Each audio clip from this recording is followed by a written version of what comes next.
Hi masters. For you మీకోసం ఛానల్కి స్వాగతం సుస్వాగతం. ముందుగా మన జగద్గురువైన బ్రహ్మర్షి పితామహ పత్రిజీ గారికి, మన గురుమాతకి నా ఆత్మ ప్రణామాలు మాస్టర్స్. ఓకే మాస్టర్స్, ప్రతిరోజు మన ఛానల్లోని స్వాధ్యాయం, ధ్యానం, సజ్జన సాంగత్యం జరుగుతుంది మాస్టర్స్. అలాగే జూమ్ సెక్షన్లో పాల్గొన్న మాస్టర్లకి, యూట్యూబ్లో చూస్తున్న మాస్టర్లకు కూడా ధన్యవాదాలు తెలుపుకుందాం. ఓకే మాస్టర్స్, ఈరోజు మన ఛానల్కి సీనియర్ పిల్లల మాస్టర్ గారైన లలిత మేడం ఖమ్మం నుంచి వచ్చారు. మేడం గారిని సాదరంగా ఆహ్వానించుకుందాం. ఈరోజు మేడం చెప్పబోయే టాపిక్ ఆరోగ్యమే మహాభాగ్యం. ఈ గొప్ప ఆత్మజ్ఞానం అందించడానికి మేడం గారికి వెల్కమ్ చెప్దాం మాస్టర్స్. నమస్తే మేడం, వెల్కమ్ మేడం. నమస్తే, థ్యాంక్ యూ. మరి ముందుగా మనము ఈ సెషన్ స్టార్ట్ చేసే ముందు మనందరి గురువుగారైన బ్రహ్మర్షి సుభాష్ పత్రిజీకి నా ఆత్మపూర్వక ధ్యాన సాష్టాంగ వందనాలు తెలియజేసుకుంటూ, అలాగే ఫర్ యూ ఛానల్ వారికి, సరిత మేడంకి నాకు ఈ అవకాశం ఇచ్చారు, ముఖ్యంగా వాళ్ళకి ఎలా నా ధన్యవాదాలండి. మరి నన్ను నేను కొంచెం పరిచయం చేసుకుంటాను. నా పేరు సిహెచ్ లలిత, మాది ఖమ్మం, బ్రహ్మర్షి సుభాష్ పత్రిజీ పిరమిడ్ సెంటరు. నేను 2004లో మా వారి ద్వారా ఈ ధ్యాన పరిచయం జరిగింది. తర్వాత 2006లో సార్ని కలవడం జరిగింది. ఇక అప్పటి నుంచి కూడా సార్కి మాటిచ్చాను, నా ఆఖరి శ్వాస ఉన్నంత వరకు శ్వాస మీద ధ్యాస పెట్టి చెప్తాను అని అందరికీ మాటిచ్చాను. ఇక అట్లానే అప్పటి నుంచి ఇప్పటిదాకా కూడా వైజాగ్, బెంగళూరు మై లాంగ్ జర్నీసే. ఇక జర్నీస్లో కూడా ఎవరిని వదలను, ఈవెన్ ఆటోలో కూడా ఎవరిని వదలను. వదలబొమ్మాలి, తగ్గేదేలే అనమాట. బుక్స్ రాస్తా, 4 బుక్స్ రాసాను. అవి అందరికీ పత్రిసార్తో రిలీజ్ చేపించేదాన్ని. 1000 బుక్స్ వేస్తూ పంచేదాన్ని. మళ్ళీ అందరూ ఫోన్లు చేసేవాళ్ళు. అప్పట్లో మా వారు కొద్దిగా బయట పంపేవాళ్ళు కాదు. అంటే నాకు చాలా ఆపరేషన్లు అయినాయి మేడం. 10th టు డిగ్రీ టైంకి చాలా ఆపరేషన్లు అయినాయి. కాళ్ళు 2 కూడా విరిగిపోయినాయి అనమాట. అట్లా నీరసంగా ఉండేదాన్ని. చంటి పిల్లలు, ఏటేటా కాన్పులు, గర్భసంచి 24 గంటలు, కంతులు, పిల్లలు. ఇంకా ప్రతిసారి పుట్టినప్పటి నుంచి కూడా 6 నెలలకి, 9 నెలలకి, తర్వాత పురుడు గండాలు, గర్భసంచి ఆపరేషన్ అప్పుడు చనిపోతాను అనుకోవడమే. అసలు ఎందుకు బతికానా అని అందరికి డాక్టర్స్కి మిరాకిల్ అనమాట, ఎక్కడ జరగలేదని. మరి మీరు అందరికీ ధ్యానం చెప్పాలి కదా, మరి శాకాహార ర్యాలీలు చేయాలి, మరి పత్రి సారు శిష్యురాలిగా మరి ఉండాలి. తానుగా వస్తారంటారు, శిష్యుడు సిద్ధమైనప్పుడు. నాకు పార్వతీ పరమేశ్వరులు అంటే చాలా ఇష్టం మేడం. ఇక నేను దేవుడితో మాట్లాడాలని నా తపన. అంతేగాని నీరసంగా ఉన్నాను, పని తేలిగ్గా చేసుకోవాలి, నా పిల్లల్ని చూసుకోవాలి, అది ఎలాగా ఉంటుంది ఒక ఇల్లాలుగా. కానీ నాకు శివపార్వతులు అంటే ఇష్టం. వినాయక చవితి రోజు పుట్టాను నేను.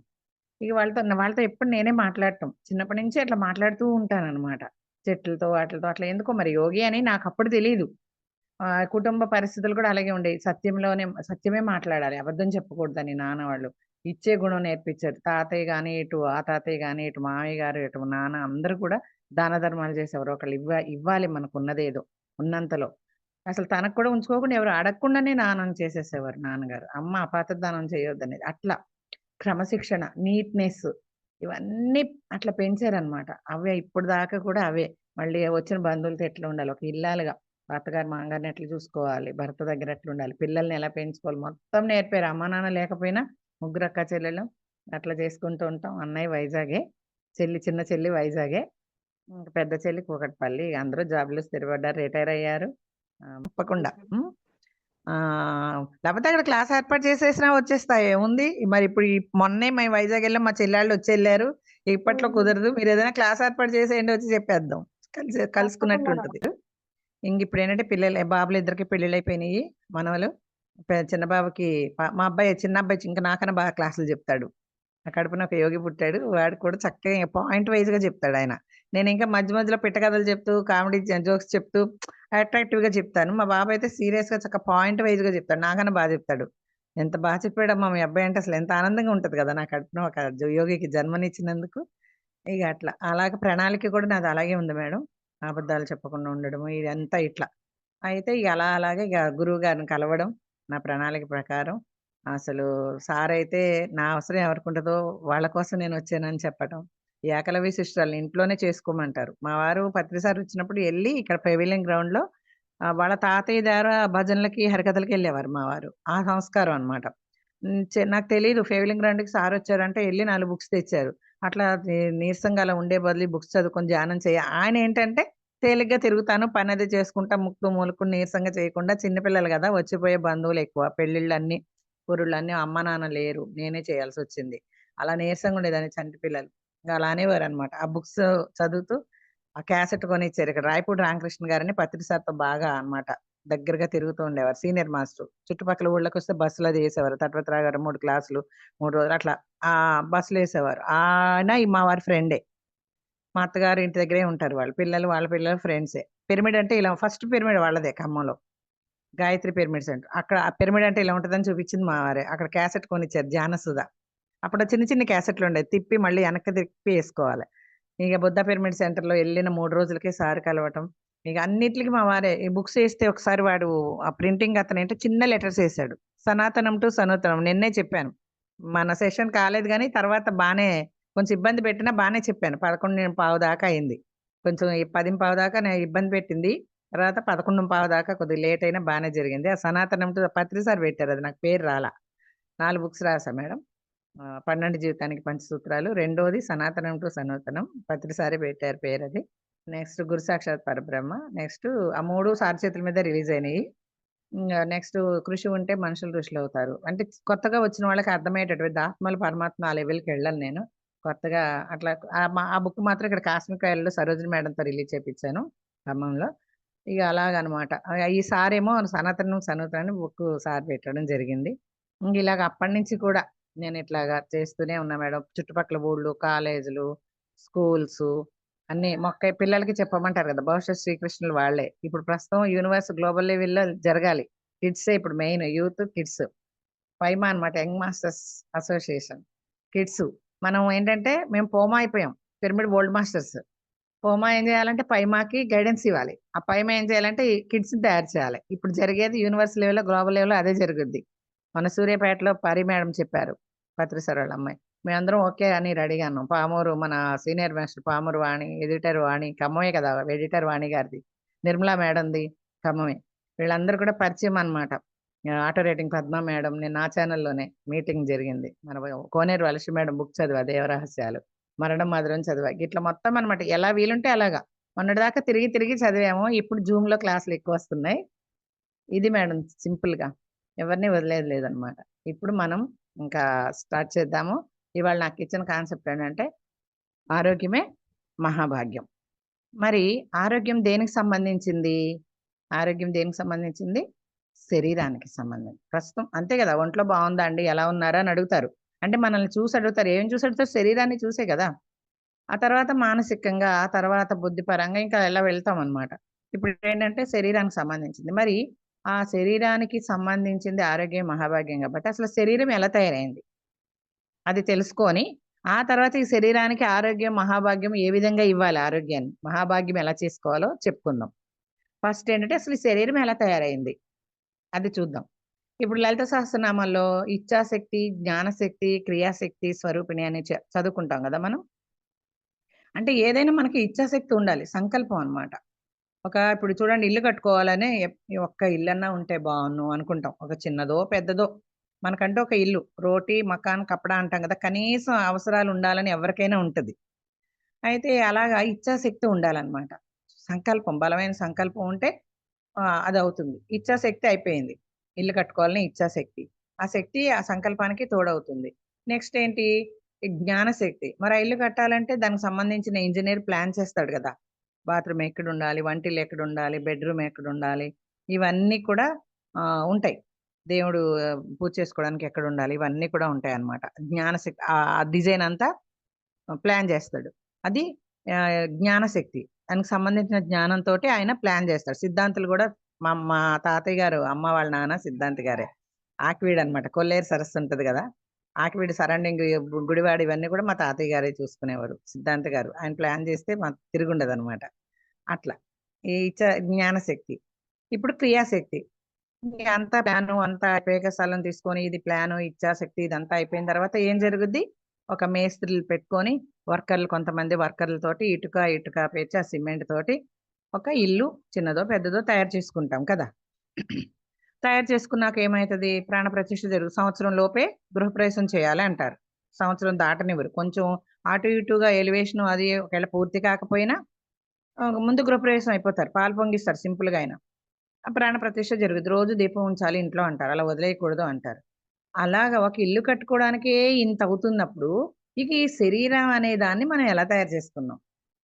ఆ భగవంతుడి యొక్క అనుగ్రహంతో ఆ స్పిరిట్స్ అంటారు, అంటే ప్రకృతి దేవతలు స్పిరిట్స్ సహాయంతో ఈ ఆత్మ పరమాత్మ యొక్క అనుగ్రహంతో తనని తాను శరీరాన్ని తయారు చేసుకుంటుంది. ఇప్పుడు చూడండి, మన అందరం వెళ్ళిపోయిన తర్వాత పైకి అక్కడ ఒక రూమ్ ఉంటదట, రెస్ట్ రూమ్, సోల్స్ అన్నిటికీ. అక్కడ రెస్ట్ తీసుకుంటూ అసలు కింద ఏం జరిగిందో ఈ శరీరంలో నుంచి బయటకు వచ్చి ఇక్కడ ఉన్నాను కదా, ముందు శరీరంతో ఉండగా ఏం చేసుకుంటానో అలా తొంగి చూస్తుందంట, అట్లా ఉలిక్కి పడిద్దట ఒక్కసారి. అమ్మో, ఇంత దారుణంగా ఉన్నానా, ఇంత చండాలంగా ఉన్నానా, ఇన్ని వెధవ పనులు చేశానా, ఇంత చెత్తగా ఆలోచించేనా అని అనుకొని ఉలిక్కి పడుతుందంట. ఇలా కాదు, ఇప్పుడు మళ్ళీ నేను మంచిగా ఉండాలి, పరమాత్మని దర్శించాలి, ముక్తి మోక్షం కావాలి. ఇలా ఎన్ని రోజులు బోర్ కొట్టుద్ది కదా. అసలు చూసుకుందామని చూసుకొని ఇట్లా ప్లాన్ చేసుకోగానే టింగ్ మన ఆ నలుగురిలో ఇద్దరు తీసుకెళ్ళినట్టు రెస్ట్ రూమ్ లో ఉంచినట్టు మళ్ళా ఇద్దరు ప్రత్యక్షం అవుతారు అక్కడ. అంటే ఇదేంటంటే చిత్రగుప్తుడి చిట్టా అంటారు కదా, మన గుప్త చిత్రాల చిట్టా అన్నమాట అది. చిత్రగుప్తుడు అంటే ఏం కాదు, మన యొక్క జన్మ జన్మల గుప్త చిత్రాల చిట్టా అది. బ్లూ ప్రింట్ ఒకటి చూపిస్తాడు చిత్రగుప్తుడు, మనము ఆ చిత్రగుప్తుడే ఉంటాం ఆ హాల్, ఆ రూమ్ లో ఎవరు ఉండరు. మన యొక్క జన్మ జన్మల సంచిత కర్మలు అంటారు కదా, అదొక పెద్ద కాన్సెప్ట్. సంచిత కర్మలు, ప్రారబ్ధ కర్మలు, మనం అనుభవించే ఆగామి కర్మలు అంటే రాబోయే కర్మలు, ఇవన్నీ కూడా గుప్త చిత్రాలన్నీ. మన ఈజీగా మీకు ఉదాహరణగా చెప్పాలంటే, మన యమలీలలో ఆలి ఉంటాడు కదా, భవిష్యవాణి కనిపిస్తుంది. అలాంటిది ఒక్కొక్కరికి ఒకటి ఉంటుంది అక్కడ, అది చూపిస్తారు. బాబు ఇది నీ చిత్రగుప్తాల చిట్టా, ఇది గుప్త చిత్రాల చిట్టా, చూసుకో నువ్వు ఎన్ని జన్మలు ఉన్నావో, ఇప్పుడు ఎన్ని జన్మల్లో ఏ జన్మ తీసుకుంటావో, ఎన్ని పుణ్యకర్మలు అనుభవిస్తావో, ఎన్ని పాపకర్మలు అనుభవిస్తావో నువ్వే సెలెక్ట్ చేసుకొని అది తీసుకొచ్చి ఆ బ్లూ ప్రింట్ చూపించి మనకి అంతా చూపిస్తే, అమ్మ నాయనో, ఇన్ని జన్మలెత్తి ఇంత చండాలంగా ఉన్నానా, ఇంకా ఇన్ని ఉన్నాయా, నేను ఇన్ని భరించలేను, ఇంత తట్టుకునే శక్తి నాకు లేదు అని చెప్పి తను ఎన్ని పుణ్యాలు అనుభవించాలో, ఎన్ని పాపాలు అనిపించాలో టిక్ చేసుకుంటారు, మార్క్ పెట్టుకుంటాడు. మార్క్ పెట్టుకొని ఏం చేస్తాడంటే, ఎలా ఉండాలని అనుకున్నాడో అంతకన్నా చండాలంగా మళ్ళీ సంచిత కర్మలు మూటలో పేర్చుకుంటాడు. ఇంకా ఆగామ కర్మల దాకా ఎక్కడ, అవి మళ్ళీ ప్రారంభంలో అనుభవిస్తూనే ఉంటాడు, ఆ సంచిలోకి వెళ్తానే ఉంటాయి అవి. అలా జన్మ కర్మ పరంపరను అనుసరించి, కర్మ సిద్ధాంతాన్ని అనుసరించి ఇలా ఉంటది అనమాట అక్కడ. ఇక మళ్ళీ ఓకే ఓకే అంటే బ్రహ్మ విష్ణు మహేశ్వరులు అనేది ఏమి ఉండదని ప్రతిసారి మనకు చెప్తానే ఉంటారు కదా, మనం వినే ఉన్నాం, ఏం కొత్త విషయాలు కాదు, ఒకసారి గుర్తు చేసుకుంటున్నాం అంతే. ఇవన్నీ అందరికీ తెలిసినవే, కాకపోతే కొత్తగా వచ్చిన వాళ్ళ కోసం అర్థం అవడానికి వివరంగా చెప్తున్నా. అయితే ఏమైందంటే అది అయిపోద్ది. అంటే మనకి ఒక జన్మ అన్ని అమర్చిపెట్టి హాయిగా అనుభవించరా నాయన, మంచి పనులు చేసుకుంటూ మంచిగా బ్రతుకు ఒక దైవం లాగా. ఏంటంటే మనం ఎక్కడి నుంచి వచ్చాం, రాళ్ళ నుంచి వచ్చాం, రాయిగా పుట్టి రాయిగా మరణించాం, మొక్కలా పుట్టి చెట్టులా మరణించాం, జంతువులా పుట్టి జంతువులా మరణించాం, మరి మనిషిగా పుట్టి దైవాన్ని అవుతామేమో అలా అని వచ్చాం. రాయేమనుకుంటే ప్రాణం ఉంటది కానీ కదలలేదు. అయ్యో, నేను మొక్కగా ఉంటే అక్కడ మనసు అనేది ఉండదన్నమాట, ఇక్కడ మొక్కగా పుడుతుంది ఆ కొంచెం పుణ్యంతో. అలా ఆ కోరిక వల్లే జన్మ. ఈ మొక్కలా పుట్టి ఎదిగి ఎన్నో తట్టుకొని ఒక పెద్ద వృక్షంలో అయ్యి, ఇక తర్వాత అది అనుకుంటుంది, ఇక్కడే నీడిస్తున్నానే, అయ్యో అక్కడ కొంతమంది ఉన్నారు, వాళ్ళకి నీడనివ్వలేకపోతున్నానే, నాకు కదిలే శక్తి ఉంటే ఇద్దును కదా. చెట్లు ఇస్తుంది, పళ్ళు ఇస్తుంది, పుట్టినప్పటి నుంచి ఉయ్యాల దగ్గర నుంచి పాడి వరకు చెట్లే కదా, కూరగాయలు పళ్ళు కలప ఇంటికి అన్ని చెట్లే ఇస్తుంది. అందుకే మన గడపలు పసుపు రాసి కృతజ్ఞత చెప్తాం, ఉయ్యాల అన్ని ఇస్తుంది. అలా పుట్టి ఇంకా చేయాలి సేవ అనుకుంటదంట. అక్కడ మనసు అనేది సూక్ష్మంగా ఉంటది, ప్రాణం ఉంటది. కానీ రాళ్ళకి ప్రాణం, అణువణువు ప్రాణమే, జీవశక్తి ఉంటది. తర్వాత ఏమనుకుంటుంది, జంతువులే పుట్టి మనం పెంచుకుంటాం కదా, చిలకలు, కోతులు, పాములు, మళ్ళా గుర్రాలు, ఒంటెలు, ఇట్లా కుక్కలు, ఇవన్నీ కూడా మనిషికి దగ్గరగా సంబంధం ఏర్పరచుకొని, చూడండి మనం తినకపోతే మన ఒంట్లో బాగపోతే అది తినదు, మనం పెడితేనే తింటది, యజమాని పెడితేనే తింటది, లేకపోతే అలాగే ఉంటది. ఎవరైనా వస్తే ఎంత విశ్వాసంగా ఉంటుందో, చిన్న పిల్లలాగా సాకాలి దాన్ని. చిన్నపిల్లలు ఎవరైనా వచ్చి ఎత్తుకుంటే అది ఊరుకోదు, దాన్నే ఎత్తుకోవాలి. అట్లా అంత ఇదిగా ఉండి అనుబంధం ఏర్పరచుకొని ఇంకా ఇదిగా ఉంటానేమో మనిషిగా పుడితే, అంటే ఇట్లా కోరుకుంటూ కోరుకుంటూ మనిషిగా పుట్టేంది. మరి మనిషిగా పుట్టాక తనకి తాను ఉపయోగపడుతుందా? మనిషి తనకి తానన్నా ఉపయోగపడుతున్నాడా కనీసం? ఎవరికో ఉపయోగపడాలి, ఏదో చేయాలి, భగవంతుడిలాగా సేవలు చేయాలి అనుకోని వచ్చి, ఇప్పుడు పార్వతీదేవి లాగా ధ్యానం చేసి శక్తి సంపాదించుకొని, మనకు తెలుసుగా ధ్యాన మహిళా చక్రంలో, ధ్యాన మహిళ చెప్పారు భద్రి సార్, ముగ్గురు అమ్మవారిని పెట్టి సరస్వతీదేవిల జ్ఞానాన్ని సంపాదించుకొని లక్ష్మీదేవిల సేవ చేయాలనే ప్రతి ఆత్మ వస్తుంది. ఇలా మనిషి జన్మెత్తి తన తనకి తాను కూడా ఉపయోగపడకుండా ఏమైపోయిందంటే, ఎందుకంటే జంతు జన్మ నుంచి వచ్చింది కదా, అలాగా ఆధారం మూలాధారం అన్నట్టు ఎంత చక్రాస్ గురించి, ఇదంతా కుండలిని ఎనర్జీ గురించి వస్తుంది. ఇప్పుడు మన కాన్సెప్ట్ ఇది, శరీరం వెళ్ళదు. ఇలా అనుకున్నాక అన్ని ఇచ్చేసాడు, అన్ని అమర్చిపెట్టి ఇచ్చినప్పుడు ఏం చేసుకుంది, మిస్యూజ్ చేసుకుంటాడు మానవుడు. మిస్యూజ్ చేసుకుని చేయకూడని పనులు, అంటే ఆ జంతు జన్మ కదా, అలాగా ఆ కొంచెం పుణ్యంతో ఆ కొంచెం పుణ్యంతో జన్మ పరంపరలో ఈ స్థితికి వస్తాం. కొంచెం ఇక్కడికి వచ్చామనుకుందాం మన వరకు. మరి సీనియర్ మాస్టర్‌లా అనుకుంటున్నాం. మరి సీనియర్ మాస్టర్‌లాగా క్లాస్ చెప్తున్నాం. ఎలా ఉంటున్నాం తర్వాత? ర్యాలీ చేస్తున్నాం. తర్వాత ఎలా ఉంటున్నాం? మరి సేవ చేస్తున్నాం ఎక్కడికన్నా వెళ్లి. మనం ఎవరు చేయగలిగింది ఆళ్ళు. ఎంతో కొంత డబ్బులిస్తున్నాం. తర్వాత బయటకొచ్చాక ఎలా ఉంటున్నాం? అది ఇంప్లిమెంట్ చేసుకుంటున్నామా? ఆ ఎరుకతో ఉంటున్నామా? నేను సోల్‌ని అనే ఎరుకతో సోల్ లెవెల్‌లో ఎలా ఉన్నామో అలా ఉంటున్నామా? అలా ఉండట్లేదు. సీనియర్ మాస్టర్స్ అని చెప్పుకుంటారు. థర్డ్ అయితే ఏముంది? క్లాసులు చెప్తే ఏంటి? మరి సేవ లక్ష్మీదేవిలో సేవ చేస్తున్నాం. కానీ జ్ఞానవంతంగా ఉంటున్నామా? కామన్ సెన్స్‌తో ఉంటున్నామా అనేది ఆలోచించుకోవాలి. పత్రి సార్ అంటారు, "నాకే మూడో కన్ను లేదు. నాకే జ్ఞానమో తెలీదు. నా దగ్గర ఉన్నది కామన్ సెన్స్. విశ్వమంత కామన్ సెన్స్ ఉందాయనకి." మరి మనకి అందులో ఇంత గోరంత ఇసుకరేణువంతన అంతన కామన్ సెన్స్ ఉందా? సెల్ఫ్ చెక్ చేసుకోవాలి రోజు నైట్ పడుకునే ముందు. ఒక బుక్ పెట్టుకోండి. ఏం చేశారో, ఏం చేయకూడని పనిలో, ఏం చేసి మొత్తం ఏం పనిలో, అందులో చేయకూడని పనులేమున్నాయి, చేయాల్సిన పనులేమున్నాయి, ఇవాళ కన్నా రేపు బెటర్ అనేటట్టు చూసుకొని సెల్ఫ్ చెక్ చేసుకుంటే, ఆ ఎరుకుతో ఉంటే ఇంకా ఇంకా మనం ముందుకి ఎదుగుతదనమాట ఆ సోల్. మనం అందరిని ఎదిరిస్తున్నాం. శాకాహారం తీసుకుంటున్నాం, అన్నీ చేస్తున్నాం. కానీ మళ్ళీ ఆ ప్రలోభాలు ఎందుకంటే మన చుట్టూ ఉన్న వాళ్ళు ఎట్లున్నారంటే రకరకాల వైబ్రేషన్‌తో ఉంటారు. ఆ వైబ్రేషన్ ప్రభావం మనంలో లోనైపోకూడదు. మనం ఆ ఎరుకతో ఉండాలి. ఇప్పుడు ఎవరైనా ఆళ్ళ మీద, ఈళ్ళ మీద చెప్పారు. మనం అందులో లీనమైపోకూడదు. వాళ్ళ అభిప్రాయాలతో, ప్రలోభంతో అయిపోకూడదు. ఆ ప్రలోభ పడకూడదు. మన ఎరుకతో మనం ఉండాలి. అక్కడ చెప్తాము, ఇట్లా కాదు, మనం ఇలా చేయకూడదు, ఇది కరెక్ట్ కాదని. వినట్లేదు. అంటే అన్యాయం జరుగుతూ ఉన్నా, చూస్తూ ఉన్నా అది కర్మే. కాబట్టి మనకు నచ్చలేదు, అక్కడ చేయట్లేదు, వినట్లేదు. అక్కడి నుంచి మనమే వెళ్ళిపోవాలి దూరంగా. మన పనేదో మనం చేసుకుంటూ, బుక్స్ చదువుకుంటూ, లేదా ఇట్లా వీడియోలు పెట్టుకొని ఏదైనా వినుకుంటూ ఇట్లా చేసేసుకోవాలి తప్ప ఆళ్ళ యొక్క ప్రలోభాలకు లోనవ్వకూడదు. చాలా మంది అంటారు చూడండి, ఇంట్లో ధ్యానం కుదరదండి, ఇక్కడ సెంటర్‌కొస్తే కుదురుద్ది అంటారు. అంటే ఇంట్లో వైబ్రేషన్ ఉంటదనమాట. రకరకాల మనుషులు గదా! 5 వేల్లో ఒకలాగుండవు. మరి ఇంట్లో అందరు మనుషులు ఎట్లుంటారు? నిజంగా ధ్యాన కుటుంబాల్లో మరీ ఘోరం. ధ్యానం చేసేవాళ్ళే తక్కువ. వెనక్కి లాగేవాళ్ళే ఎక్కువ. మరి అది దాన్ని ఎంత శక్తి కావాలి మనం? అంతే సాధన చేసుకుంటూ, చక్కగా ఆ ఎరుకతో ఉంటూ, ఆ జ్ఞానంతో ఉండి, ఆ కామన్ సెన్స్‌తో ఉండాలి అంతే. ఏం లేదు. అన్నీ సింపుల్‌గా చెప్పారుగా. ఎలా ఉండాలి, ఎలా ఉండకూడదు, ఎలా మాట్లాడాలి, ఎలా మాట్లాడకూడదు, ఎంత తినాలి, ఎంత తినకూడదు, ఏం తినాలి, అలా ఇవన్నీ కూడా మనం ఎరుకలోకొచ్చేయాలి. లోపల నుంచి సోల్ మనల్ని హెచ్చరిస్తూనే ఉంటుంది. ఆ సోల్ మాట వినాలన్నమాట. ఆ ఎరుకలో ఉండాలి. అని దాన్ని అణచేసి మనసు మాట విన్నామా మళ్ళీ లోయర్ చక్రాస్‌లోకి వచ్చేస్తాం. అప్ అండ్ డౌన్స్ సహజమే. కానీ మళ్ళీ మరి మట్టి ముద్దలాగా కింద పడిపోయి అక్కడే ఉండకుండా మళ్ళీ పైకి లేచి మళ్ళీ మనం ఏ ఉన్న స్థితికి ఎదగాలి. ఉన్నత స్థితి నుంచి. అలాగా అన్నీ ఇచ్చినప్పుడు మిస్‌యూజ్ చేసుకున్నాం. మిస్‌యూజ్ చేసుకొని మళ్ళీ ఎళ్లి ఏం లాభం? అక్కడ ఏడ్చి ఏం లాభం? రెస్ట్ తీసుకుంటది. మళ్ళీ తొంగి చూస్తది. ఉలిక్కిపడుద్ది.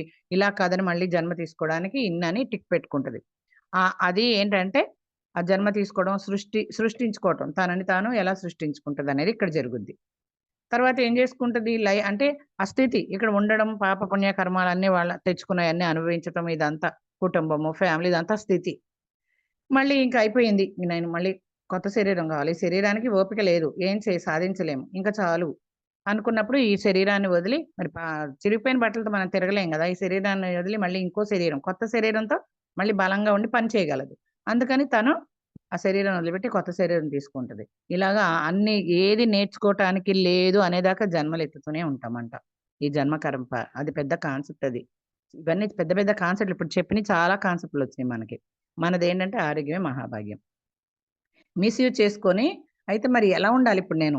భగవంతుడి స్థితికెళ్ళాలంటే, మంచి కర్మలు చేసి మంచి జన్మ తీసుకోవాలంటే ఏం చేయాలి? అని ఆలోచించినప్పుడు మళ్ళీ మాస్టర్స్ వస్తారు. గైడెన్స్ ఇస్తారనమాట. అక్కడంతా గైడెన్స్ శిక్షణే ఉంటది. శిక్షలు యమధర్మరాజు ఏముండదు. ఇది మనం అనుకుంటాం అలా ప్రత్యక్షమైతారు. గైడెన్స్ ఇస్తారు. ఎలా ఉండాలి? ఎలా ఉండకూడదని. తర్వాత ఏమైద్దంటే ఎంచుకుంటదనమాట. ఏ తల్లిదండ్రులకు పుట్టాలి? ఆ! ఆ సమయాన్ని మరి పెళ్లవుతది గదా! పెళ్లయిన తర్వాత ముహూర్తం పెడతారు గదా! ఫస్ట్ నైట్ కోసం ముహూర్తం పెడతారు. ఆ ముహూర్తం ఎందుకు పెడతారు? సత్సంతతి సృష్టికి ఒక మంచి సంతతినివ్వాలి. లోక కళ్యాణం కోసం సృష్టికి ఒక వరం అనమాట. వరంలా ఉండాలి మనం. శాపంలా ఉండకూడదు. ఏయో కష్టాలొస్తుంటాయి. మనకే బాధలు ఇంకా ఈ ఫిఫ్త్ డైమెన్షన్‌లో చూడండి మనందరం అనుభవిస్తున్నాం. పైకి ఇట్లా క్లాసులు చెప్తున్నాం గానీ, ఇంట్లో, ఒంట్లో, బయట ఎట్లుంటాం మనం? కాకపోతే ఆ ధైర్యము, ఆ శక్తి, జ్ఞానం ద్వారా మనకొచ్చినియి. తట్టుకుంటున్నాం. ఒకప్పుడు బెంబేలెత్తిపోయేవాళ్ళం. ఒక్కొక్కసారి అనిపించేస్తది. అబ్బా! ఏంటి ధ్యానంలోకొచ్చి ఇట్లా ఇరుక్కుపోయాను. ఈ గోల పడలేకపోతున్నాను. ఏంటి అసలు ఎవరు చెప్పినా ఇనరు. ఇంట్లో ఏమో ఇలాగ పంపరు. ఏంటసలే నా పరిస్థితి? అసలు మొత్తం వదిలేద్దామని కూడా అనిపిస్తది. యోగ భ్రష్టత్వం అంటారు దాన్ని. అలా కూడా అనిపించిన రోజులున్నాయి. ఎంతమంది సీనియర్ మాస్టర్‌లతో ఇంతమందితో పరిచయం ఉన్న అవును మేడం అని అంటారు వాళ్ళందరూ. కోనేరు వర్షమైనా, మళ్ళా పద్మ మేడం అయినా, ఏంటి మేడం ఇలా అనిపిస్తుంది? నిజమే మేడం, అది సహజమే. మళ్ళీ మనం ఎదుగుతూనే ఉండాలి. కింద పడినా మళ్ళీ ఎళ్తూనే ఉండాలి పైకి అని అలా ఉంటారనమాట. ఇక్కడ కూడా మాకు మంచి టీముంది. ఇటు ముదితము, కరుణ, ఉపేక్ష అంటారు కదా! మనకన్నా సీనియర్ మాస్టర్‌లని తయారు చేయాలి మనం. మాస్టర్‌లు తయారు చేసే కర్మాగారం గదా మనది. అందరూ మాస్టర్స్‌గా విరాజిల్లాలి. My dear friends, my dear masters, మొన్న ఏదో క్లాస్ చెప్పాను దేంట్లోనో. ఇదే కాన్సెప్ట్ అన్నమాట. My dear friends, my dear masters, my dear guides అసలు ఏంటి? ఫ్రెండ్స్‌లో ఎలా విరాజిల్లాలి? అక్కడ అందరూ నేను రానంటారు. మరి మిస్‌యూజ్ చేసుకున్నాం. కష్టాలుంటేనే గదా! దేవుడా అంటూ ఎళ్తాం. ధ్యానము అంటే ఎక్కడ క్లాసులు చెప్తున్నారు అంటూ ఎళ్తాం. ఏ శరీరానికి రోగమో ఏదన్నా కష్టం. సంఘపరంగానో, కుటుంబ పరంగానో, ఆర్థిక పరంగానో ఏదో ఒక రకంగా కష్టం అనేది ఏదో తట్టుకోలేనంత కష్టం వచ్చేస్తే ఏం చేస్తాం? దేవుడా అంటూ గుడికెళ్తాం. లేకపోతే ధ్యానాలు చెప్తున్నారట. పూజలు, భజనలు అయిపోయినాయి. ఏంటి దేవుడికి దయ లేదని మతాలు మారుస్తాం. ఇంక అన్నీ అయిపోయాక లాస్ట్ ఏం చేస్తాం? పిరమిడ్ సెంటర్‌లో ధ్యానం చెప్తున్నారు. ఈ కష్టం వచ్చింది. కానీ కష్టాల కోసం కాదు కదా ధ్యానం. ఆ తట్టుకునే శక్తి కోసం. అక్కడికెళ్తామనమాట. అలా వెళ్ళినప్పుడు ఏమైతదంటే ఇక్కడ చిన్న ఉదాహరణ చెప్పుకుందాం. శ్రీకృష్ణుడు కుంతీదేవిని అడుగుతాడు. "అత్త నీకు అన్ని అందరూ వరాలడుగుతారు. నువ్వు కూడా వరం కోరుకో" అంటే, "నాకన్ని కష్టాలు ఎన్నున్నాయో బాధలు అన్నీ నాకిచ్చేయి" అంటదంట. "ఇదేంటత్త అందరూ నన్ను వరాలడుగుతారు. అది కావాలి, ఇది కావాలి, మేడలు, మిద్దెలు, ఇల్లు, పిల్లలు కావాలని నువ్వేంటత్త" అంటే, "మరలా కష్టాలున్నప్పుడే కదా కృష్ణ ఎప్పుడు నువ్వు నా పక్కనుంటావు" అనన్నాడంట. అంటే పిరమిడ్ మాస్టర్‌లు దిగి వచ్చిన దేవతలు ఎప్పుడు దేవుడితో కనెక్ట్ అయి ఉంటాడు. ఆ శ్వాస మీద ధ్యాస అంటే ఏంటి? భగవంతుడే గదా! ఉపవాసం అంటే ఏంటి? దగ్గరగా ఉంటాం. ఆ జేవీజీలతోటి ఆ వైకుంఠంలోకెళ్తూ, ఆ కైలాసంకెళ్తూ మన లోపలున్న ఆ పరమాత్మతో రమిస్తూ, ఎప్పుడూ శ్వాస మీద ధ్యాసతో కనెక్ట్ అయిపోయి ఉంటాం భగవంతుడితో, ప్రకృతితో. దిగొచ్చిన దేవతలంటారు. అలా ఉంటామనమాట. మనం అలా కోరుకొనొచ్చాము. ఆ డిజైన్ అలా ఉంది. అందుకే ఇన్ని తిప్పలు. ఈ ఫిఫ్త్ డైమెన్షన్‌లో ఇంకా తిప్పలు. కదా! మనం ఎంచుకున్నాం అలాగా. ఎప్పుడు మన దగ్గరుండాలి భగవంతుడు. అంటే ధ్యానానికి రావాల్సిందే. పిరమిడ్ సెంటర్‌లు ఎక్కడున్నాయో అలా వచ్చామనమాట. ఇలాగా అయితే మరి ఈ తిప్పలు కావాలని అప్పుడు మిస్‌యూజ్ చేసుకున్నాం గదా! అడుగుతాం. మన ఫ్రెండ్స్ ఉంటారు గదా! ఇక ఆ రూమ్‌లో రెస్ట్ రూమ్‌లో. సోల్స్ అన్నీ అక్కడ ఫ్రెండ్స్‌లా విరాజిల్లుతాం. ఇక్కడ గూడా అలా విరాజిల్లుతప్పుడే సింపుల్. ముక్తి అంట, మోక్షం అంట. మన అనుకుంటే ముక్తి అంట. చూడండి ఎంత సింపుల్‌గా ఇచ్చేసారో పత్రి సార్ మనకి. భగవద్గీత, ఉపనిషత్తులు, వేదాలు ఇవన్నీ అవసరం లేదు. మన అనుకుంటే చాలు. ఇంట్లో వాళ్ళని, బయట వాళ్ళని. తర్వాత ఫ్రెండ్స్ అనుకుంటే చాలు. అత్తగారు ఫ్రెండే, ఆడపడుచు ఫ్రెండే, తల్లిదండ్రులు ఫ్రెండ్సే, పిల్లలు ఫ్రెండ్సే. ఫ్రెండ్స్‌లాగా విరాజిల్లితే అదే ముక్తి. అయిపోయింది గదా! ఇంక పెద్ద కష్టపడక్కర్లే. పూజలు, భజనలు, ధ్యానాలు ఏం అవసరం లేదు. మన అనుకోవాలి. వాళ్ళు వేరు కాదు. ఇప్పుడు ధ్యానంలో అదే కదా! సోల్ లెవెల్‌లో అందరూ మనమే. చెట్టు, గుట్ట, పుట్ట అందరూ మనమే. ఇప్పుడు ఎవరు శత్రుత్వం ఉంటదేమో గానీ శత్రువులుండరు. కదా! ఇలా జరుగుద్దనమాట. అందరిని రమ్మంటది సోలు. నన్ను కష్టపెట్టే అత్తగారుగా రావా? నన్ను రాచి రంపాన పెట్టే మొగుడులాగా రావా? అలాగా అడుగుతామంట. అడిగినప్పుడు ఆ సోల్స్ అమ్మో! ఇంత ఫ్రెండ్స్‌లాగా ఉన్నాము. నేను బాధ పెట్టలేను నిన్ను. నేను రాను అన్నప్పుడు ఆ! రాను బొంబాయికి రాను అన్నట్టు నేను ఈ భూమి మీదకి నిన్ను కష్టపెట్టేలా రాను అని అంటారనమాట. అప్పుడు వృద్ధాత్మ వాళ్ళకి వృద్ధాత్మ అంటే దాదాపు భగవంతుడి స్థాయికి. వాళ్ళు అవసరమైతేనే భూమి మీదకొస్తారు. అప్పుడు తన మీద కరుణతోటి పాపం ఎవరు రానంటారు గదా! నేనొస్తాను నాన్న. నిన్ను రాచరంపాన పెట్టే అత్తలాగా, ముప్పతిప్పలు పెట్టే మొగుడులాగా వస్తాను పద అని మనం అలా ఎంచుకుంటాం. సరే నిర్ణయం అయిపోయిందిక్కడ. అంటే మనల్ని కష్టపెట్టేవాళ్ళు ఎవరిప్పుడు? వృద్ధాత్మలు కరుణతోటి. అంటే వాళ్ళు మాస్టర్స్ అన్నమాట. చూడండి అందరూ అంటే సీనియర్ మాస్టర్‌లు ఏం చెప్తారు? ఇన్ని తిప్పలున్నాయండి. పర్సనల్‌గా చెప్పుకుంటాం గదా! వాళ్ళు గురువులయ్యా నువ్వు థాంక్స్ చెప్పుకో వాళ్ళకి అంటారు. క్లాస్ ఇన్నప్పుడు ఓహ్! అనుకుంటాం. ఇంటికొచ్చి మళ్ళీ మొదలు బాబోయ్! ఈ కర్మ ఎక్కడ దొరికారురా బాబు! ఎక్కడ దొరికారురా ఈళ్ళనుకుంటాం. మనమే ఎంచుకున్నాము. ఇప్పుడు ఇదంతా అయిపోయింది కదా! అంతా అయిపోయింది. సెట్ చేసేసుకుంది. ఇప్పుడు ఎవరికి పుట్టాలి? పెళ్ళవుతది. తల్లిదండ్రులు ఎంచుకుంటది. మరి ఫస్ట్ నైట్ ఆ ముహూర్తం పెడతారు. ముహూర్తం టైంలో ఈ ఈ స్పెర్మ్ అనేది ఆ అండాశయంలోకి వచ్చినప్పుడు, చేరినప్పుడు ఆ అండము పిండంగా మారి బ్రహ్మాండంగా మారుతుంది. ఆ లోపల పిండోత్పత్తి క్రమం చూడండి సీనియర్ ఎన్టీఆర్ ఉన్నారు కదా! 'బ్రహ్మం' గారి సినిమాలో పిండోత్పత్తి క్రమం సన్యాసం స్వీకరిస్తానని శంకరాచార్యులు ఎలా తల్లితో చెప్పి మన పత్రిసారి యాక్ట్ చేసిన సినిమాలో మనందరం చూసాంగా. ఎలా వెళ్ళిపోతారో పెంచిన తల్లిదండ్రులతో బ్రహ్మం గారు చిన్నప్పుడు హరీష్ అన్నమాట వాడు.